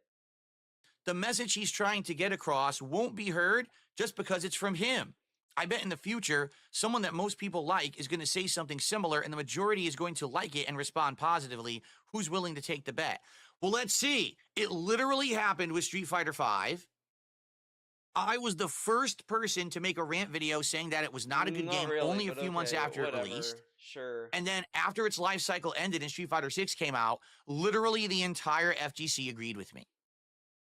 Why did I see the opposite? Huh? Okay, maybe not the entire FGC, but most Okay. competitive players did. The only people who didn't were people who only played Street Fighter V and didn't have a frame of reference to say, oh, the previous games were better. Like Maximilian So, dude, right? Yes, Okay. this person is 1,000,000% correct. What will happen is, in a few years' time, the next big thing will come out, everyone will move on. But the thing is, though, like, oh my god. First off, this debate about learning too fast and this and that is already being a discourse on Twitter, basically. I mean, once you reach Twitter, it's kind of like it already like reached the world at that point. Like people are already bitching about gatekeeping knowledge. That's why I've seen that's why you see some comments like talking about saying DSPs like these other people who can't get by with playing a game knowing that other people are no longer gatekeeping knowledge and this and that, because this has been a discourse for years at this point. And people are already saying that there's pattern play and this and that. Like these are points that have already been discussed. This isn't new. To be really fair, this is not a new this is not new discourse. This isn't a new discovery. DSP did not crack something open that nobody knows. People knew this already, and there's already discourse back and forth between it. Is it about this? And I do think that bitching and crying about people sharing knowledge way too fast is a meaningless waste of time. Why care about the rate of how people learn a game? Oh, I do learn a game in a day? I can't believe it. We must break our game discs in unison. How dare they do this? Who cares? If you like a game, fucking play it. If this is such a big deal to you, then play the game that you love so much. Or shut the fuck up. Because at the end of the day, if you like a game, why should it matter the speed of someone learning the game? It shouldn't matter. It shouldn't. It just shouldn't.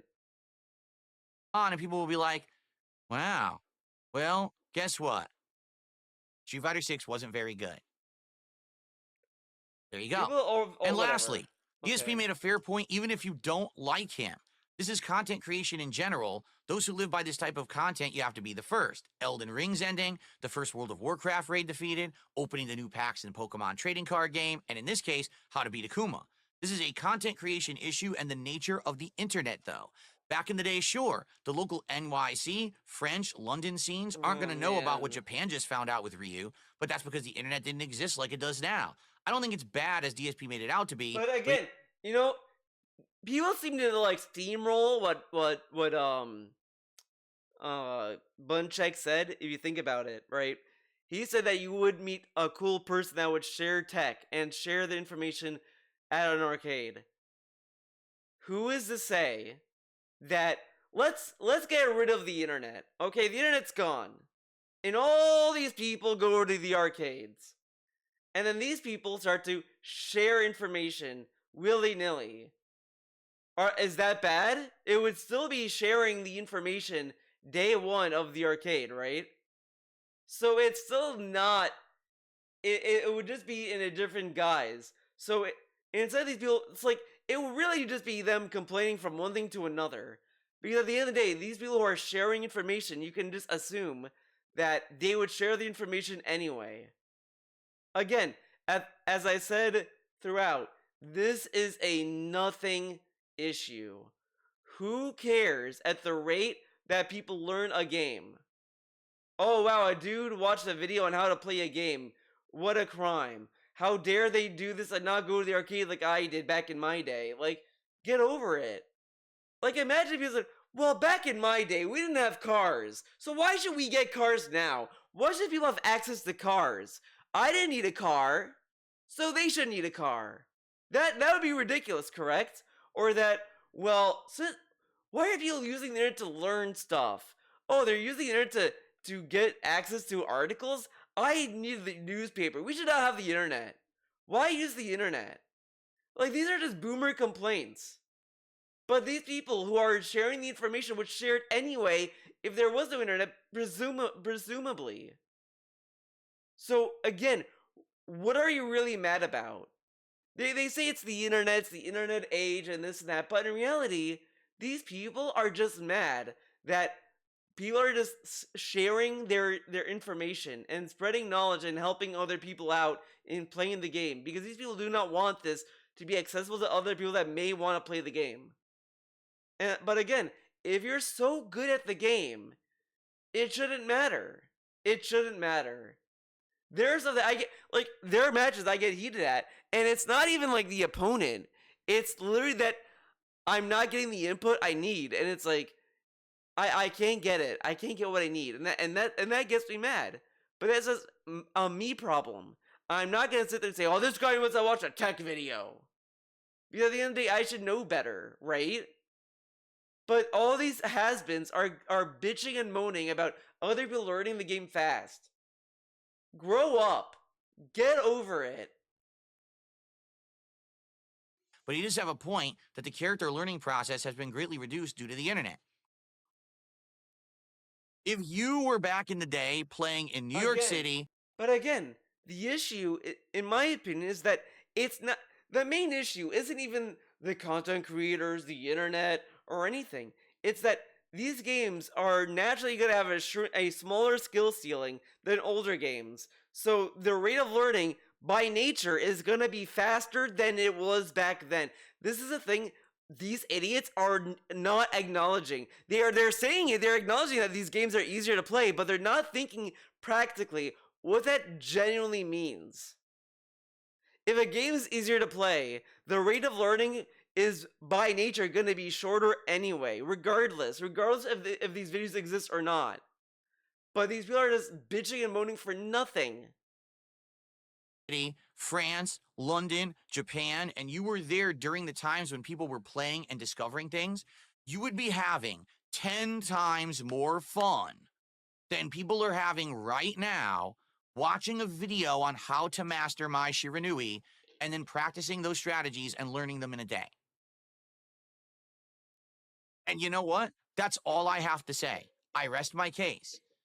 Games back in the day, fighting games particularly, were a lot more fun because it wasn't about being the first to spoil, being the first to be notable and get the clickbait views on getting that meta out there and having everyone do the same patterns over and over. The things that everyone do now, repetitively with Cammy, with Jury, with the top tiers, that stuff wouldn't have been discovered for 3 to 4 years. So you had a time period to experiment, to explore. Characters that right now are completely worthless in Street Fighter 6, like Lily, would have actually still been getting played competitively and people would have been having fun with them. Instead, half the cast is worthless Why don't because you ruined the why don't game. you be the You change that gave you want? away the broken stuff so Again, early. this is No like one tantamount to people bitching about tier lists and like basing their entire personality on the tier list of a fighting game. Dude, pick a character, play it. I literally pick characters that I like their design. And I love the character. Jacko is a cool character. She has a cool design. I love that she has a cool ass mask. I love the little chain she has, the Dopros thing.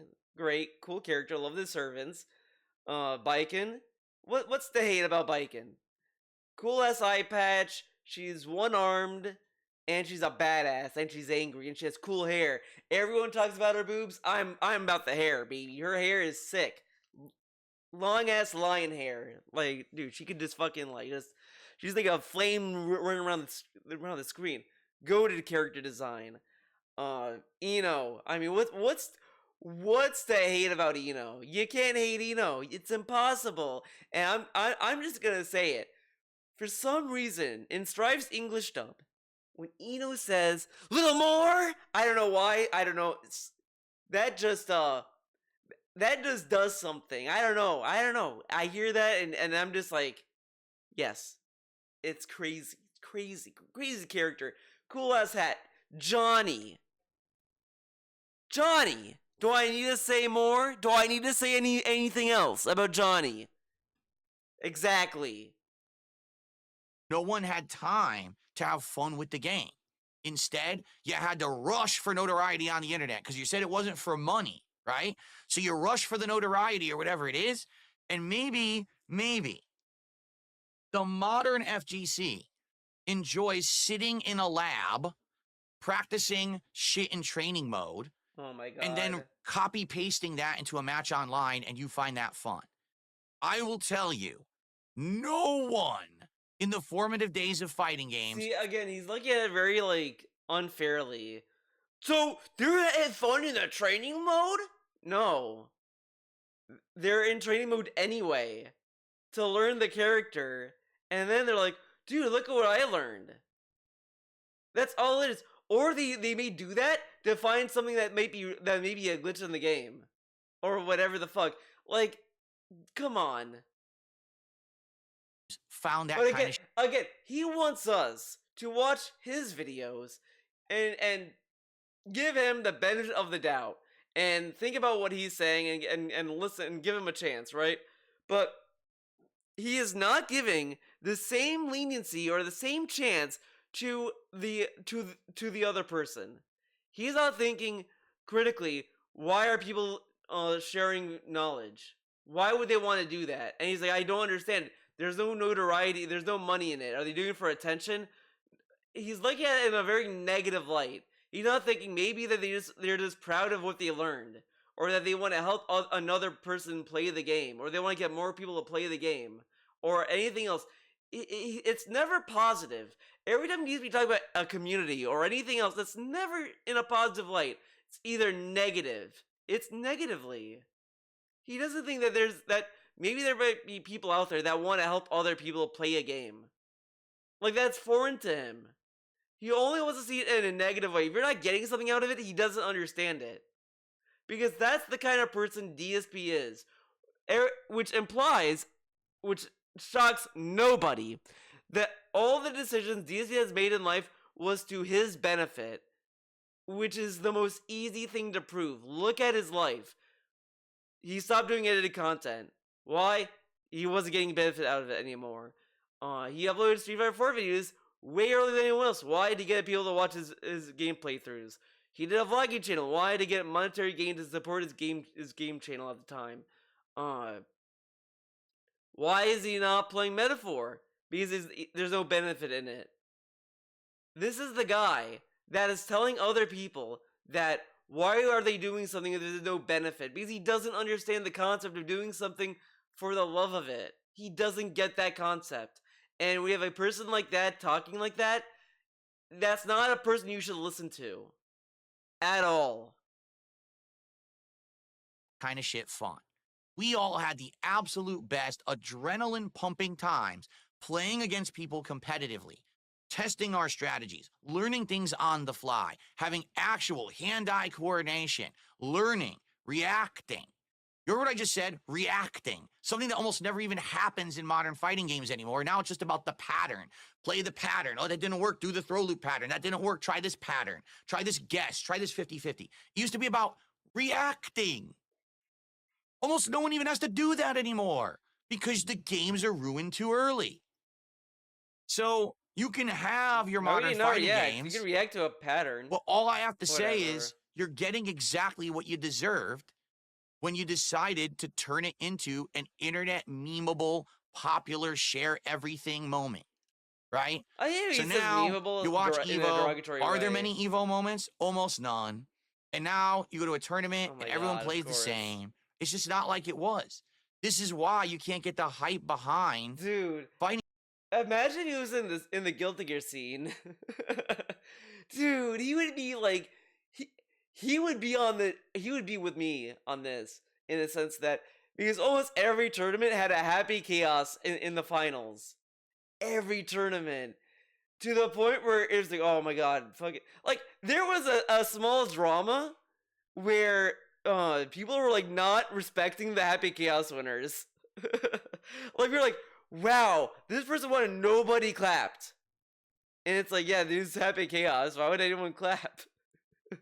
Like, that was the drama at the time because like the character was no one liked the character that much. It got to the point where like I feel like Arxis eventually started to nerf him hardcore because of that.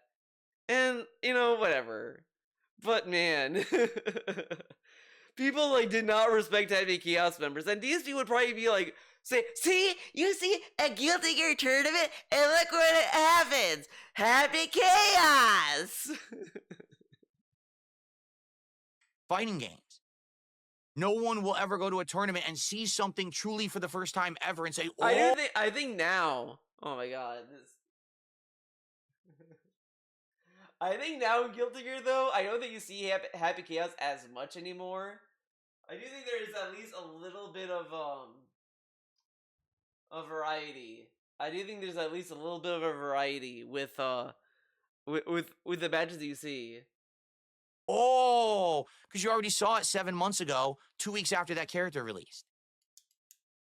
And that's just not fun. That's boring.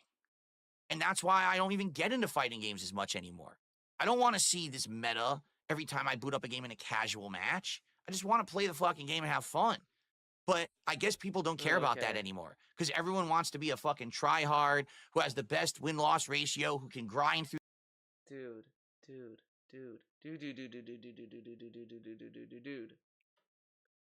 You bragged about your win-loss ratios in every multiplayer game this dude has played. Call of Duty. Oh, top of the team, baby! Oh, look at I'm top of the team! Oh, my win-loss ratio is really good. My win-loss ratio, oh my god!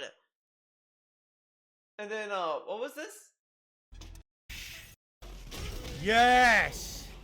Yes! Yes! Yes! Diamond Rush!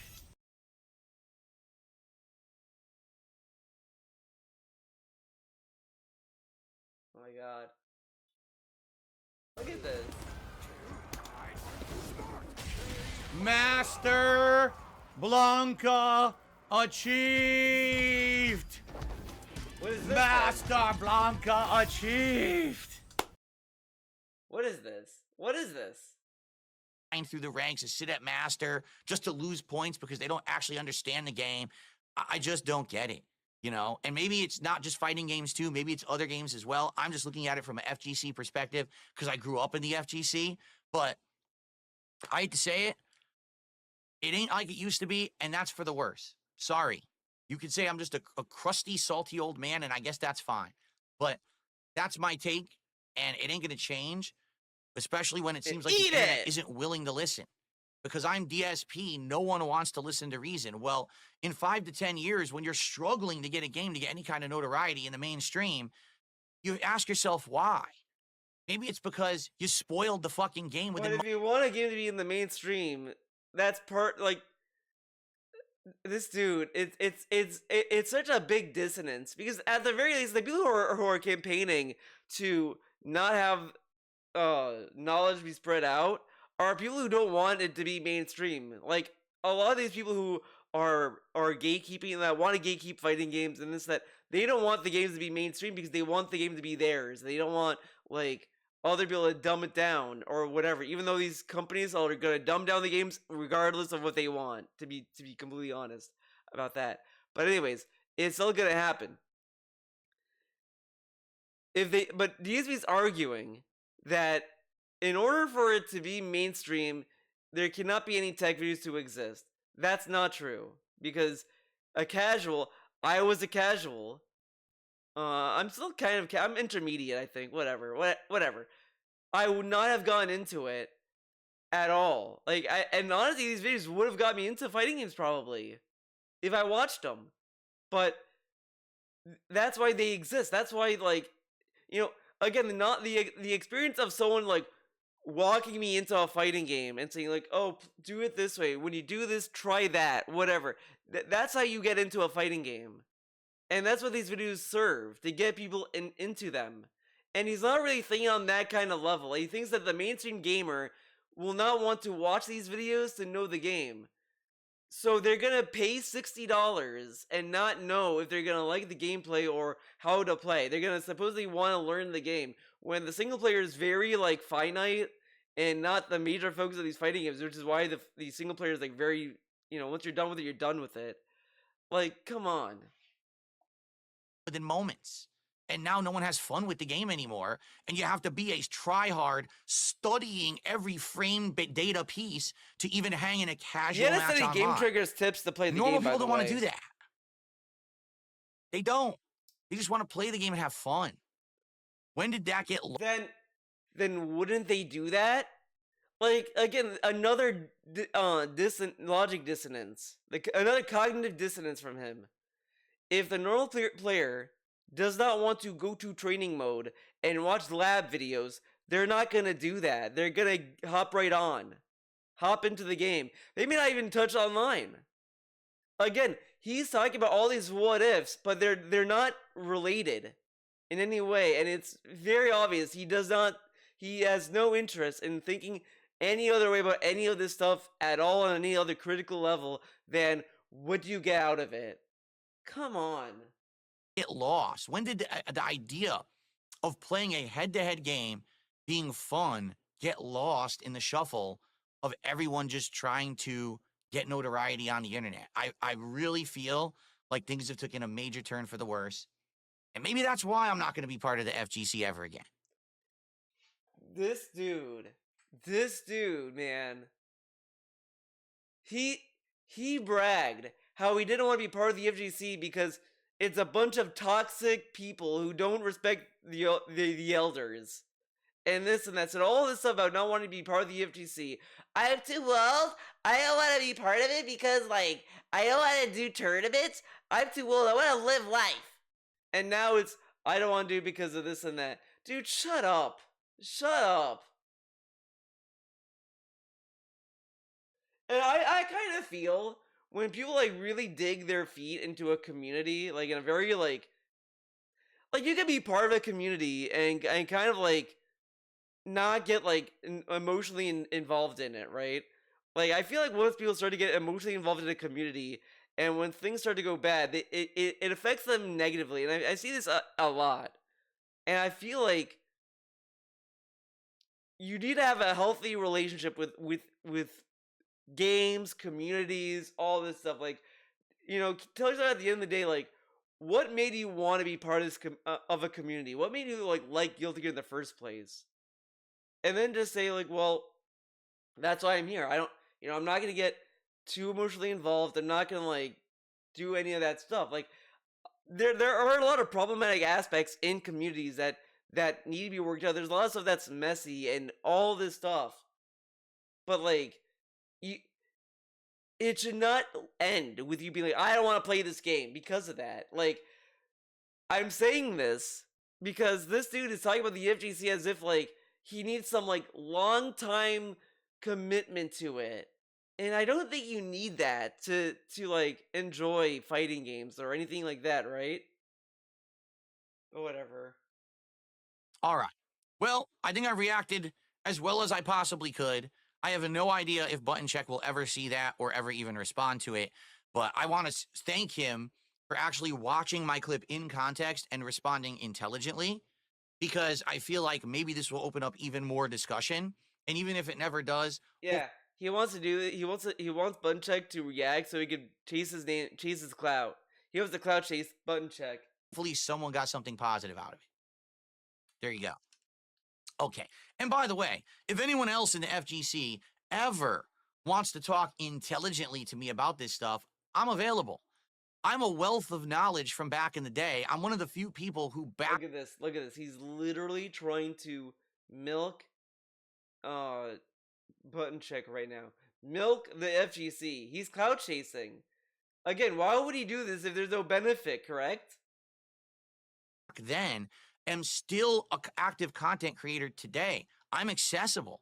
It's just that everyone wants to meme negatively about me constantly rather than listen. Again, he shat on the FGC for making content for no money and no reason. Why would they do this if they don't get anything for it? And he's saying, talk to me. Man, why would he want to talk to him, to the FGC? Listen to what I have to say, which actually has knowledge and experience behind it. So if anyone's interested, you can always reach out. You can DM me on X. You can send me an email at darksidefil@hotmail.com, and we can have a chat and see if anything ever gets started of intelligence rather than just a bunch of mouth droolers in the comments like he had in his video there. Okay. Yeah, a lot of good comments too, though. It wasn't that Let's bad. do some shout outs. So we had Big Mac, who became a member, but I don't think it was a new membership. A shout out I could react to. Oh, it was. It actually was a new membership. So thank you, Big Mac. That does count towards our goals for today. Okay, we're just going to move on. Fungiest Onion did a 10-pound super chat and says, nobody in your local FGC community taught or showed you anything. That's really sad, to be honest. It explains your mentality. That's really sad. I'm being honest that you never experienced that. No, everyone wanted to beat each other. Do you get it? Like we all. That's you literally kept saying, that's sad, that's sad, that's sad, that's sad, that's sad. Respected each other as players. Some of us did become friends, but we didn't tell each other all the tech. Then what was the point? Why play something competitive if you're just going to tell someone how to do it? They have to earn it. They have to learn it, right? That's how you, but that's what it but was. Dude, how do you learn? By someone else. Like, you go to school and the teacher says, okay, class, I'm not gonna teach you anything. You need to learn on your own. I know what 2 + 2 is, but you need to learn what that is. So you figure it out. Like, I mean, that is a borderline silly thing. But this dude has bitched about teachers not teaching, as well. Even though they say, here's a book, read it, and all this other stuff. But why? But, like, not everyone wants to gatekeep the knowledge. He just so happened to be stuck with people who wanted to gatekeep knowledge. But still, you would tell them because you want to teach them. That's part of learning. Half learning is to go to someone and they will teach you. Like, there's people who... There's even artists that give you an alternative to learn something because they realize that at the... going to school or going to like animation school may be too expensive and may not be feasible. So why don't you take these little direct classes about it and you can build up portfolio from that and you learn from professionals.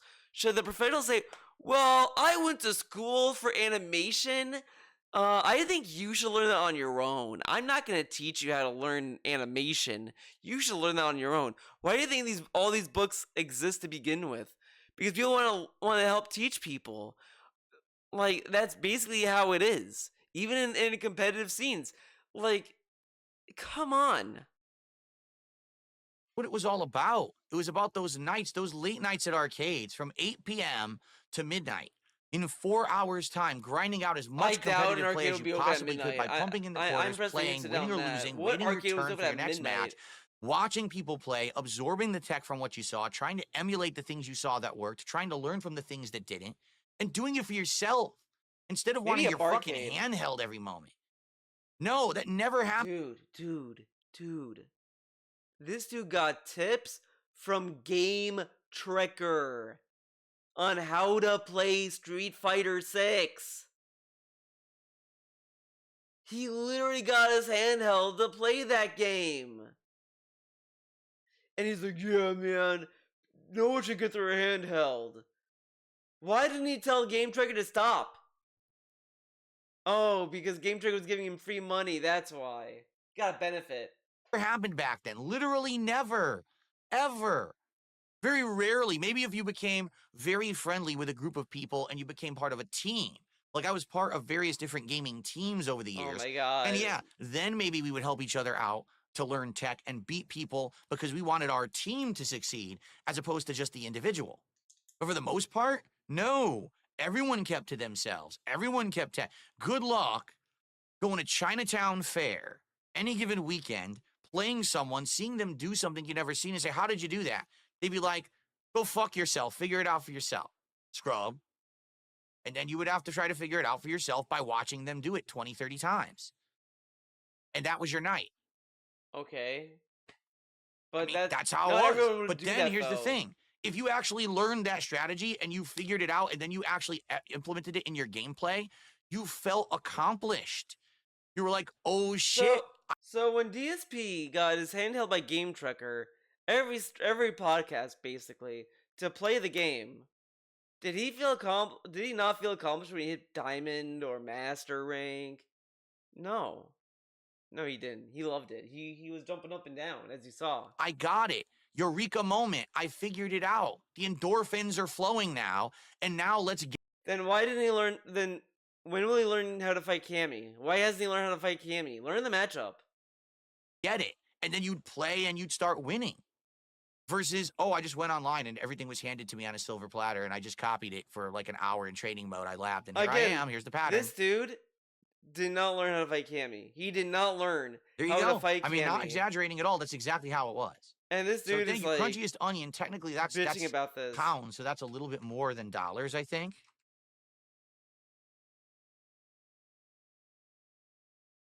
I don't actually know. All right. Is that Yeah. it? So that's the top super tournaments. Removes the discovery period when a new set releases. Deal this with card games too. Meta deck lists get posted online, then players just use or modify those lists to win entire tournaments. Removes the discovery period when a new set releases. And again, I'm sure you probably thought back in the day it was a hell of a lot more fun going to a tournament for a trading card game. I kind of feel that's different though. People who invented but and whatever. learned through experience versus someone who Okay. just copied something offline. And then everyone knew it right away, But, right? like, I mean, how do people not know this? Okay, And whatever. again, this is any competition. In sports, I don't know it's the much same. about Can you card imagine games. if someone figured The out only a card way game I know is Milk Your in Acid. That's the baseball, only card game I right? know. to pitch a certain way or to swing and hit the ball a certain way. And it was like way better than what everyone else had figured out. And the moment they figured it out, they just went on camera and said, hey, everyone, here's how you do it. So now the entire game of baseball has changed from top to bottom because someone just spoiled it immediately. Rather than a few people figuring it out and then learning from experience and then doing this different and doing that different. It's the same. But again, people on the internet playing video games versus physical How's things, I everybody think hit a they treat them ball? differently. Whatever. Everyone on the internet always just Okay. wants to spoil and be a part of the community and be a part of the meta and be a part of the discussion and be a part of the fun and have this feeling of belonging, I guess. I don't know. Like, I don't give a shit. Hey, you know that DSP wants to talk to other FGC members? He's totally not doing that because he wants to find a sense of belonging in the community. You know? Totally not. That's why he's like demanding we all listen to him and we all agree with him. Because he doesn't want to be seen as a part of the community and have a sense of belonging, correct? Really, I just don't give a shit.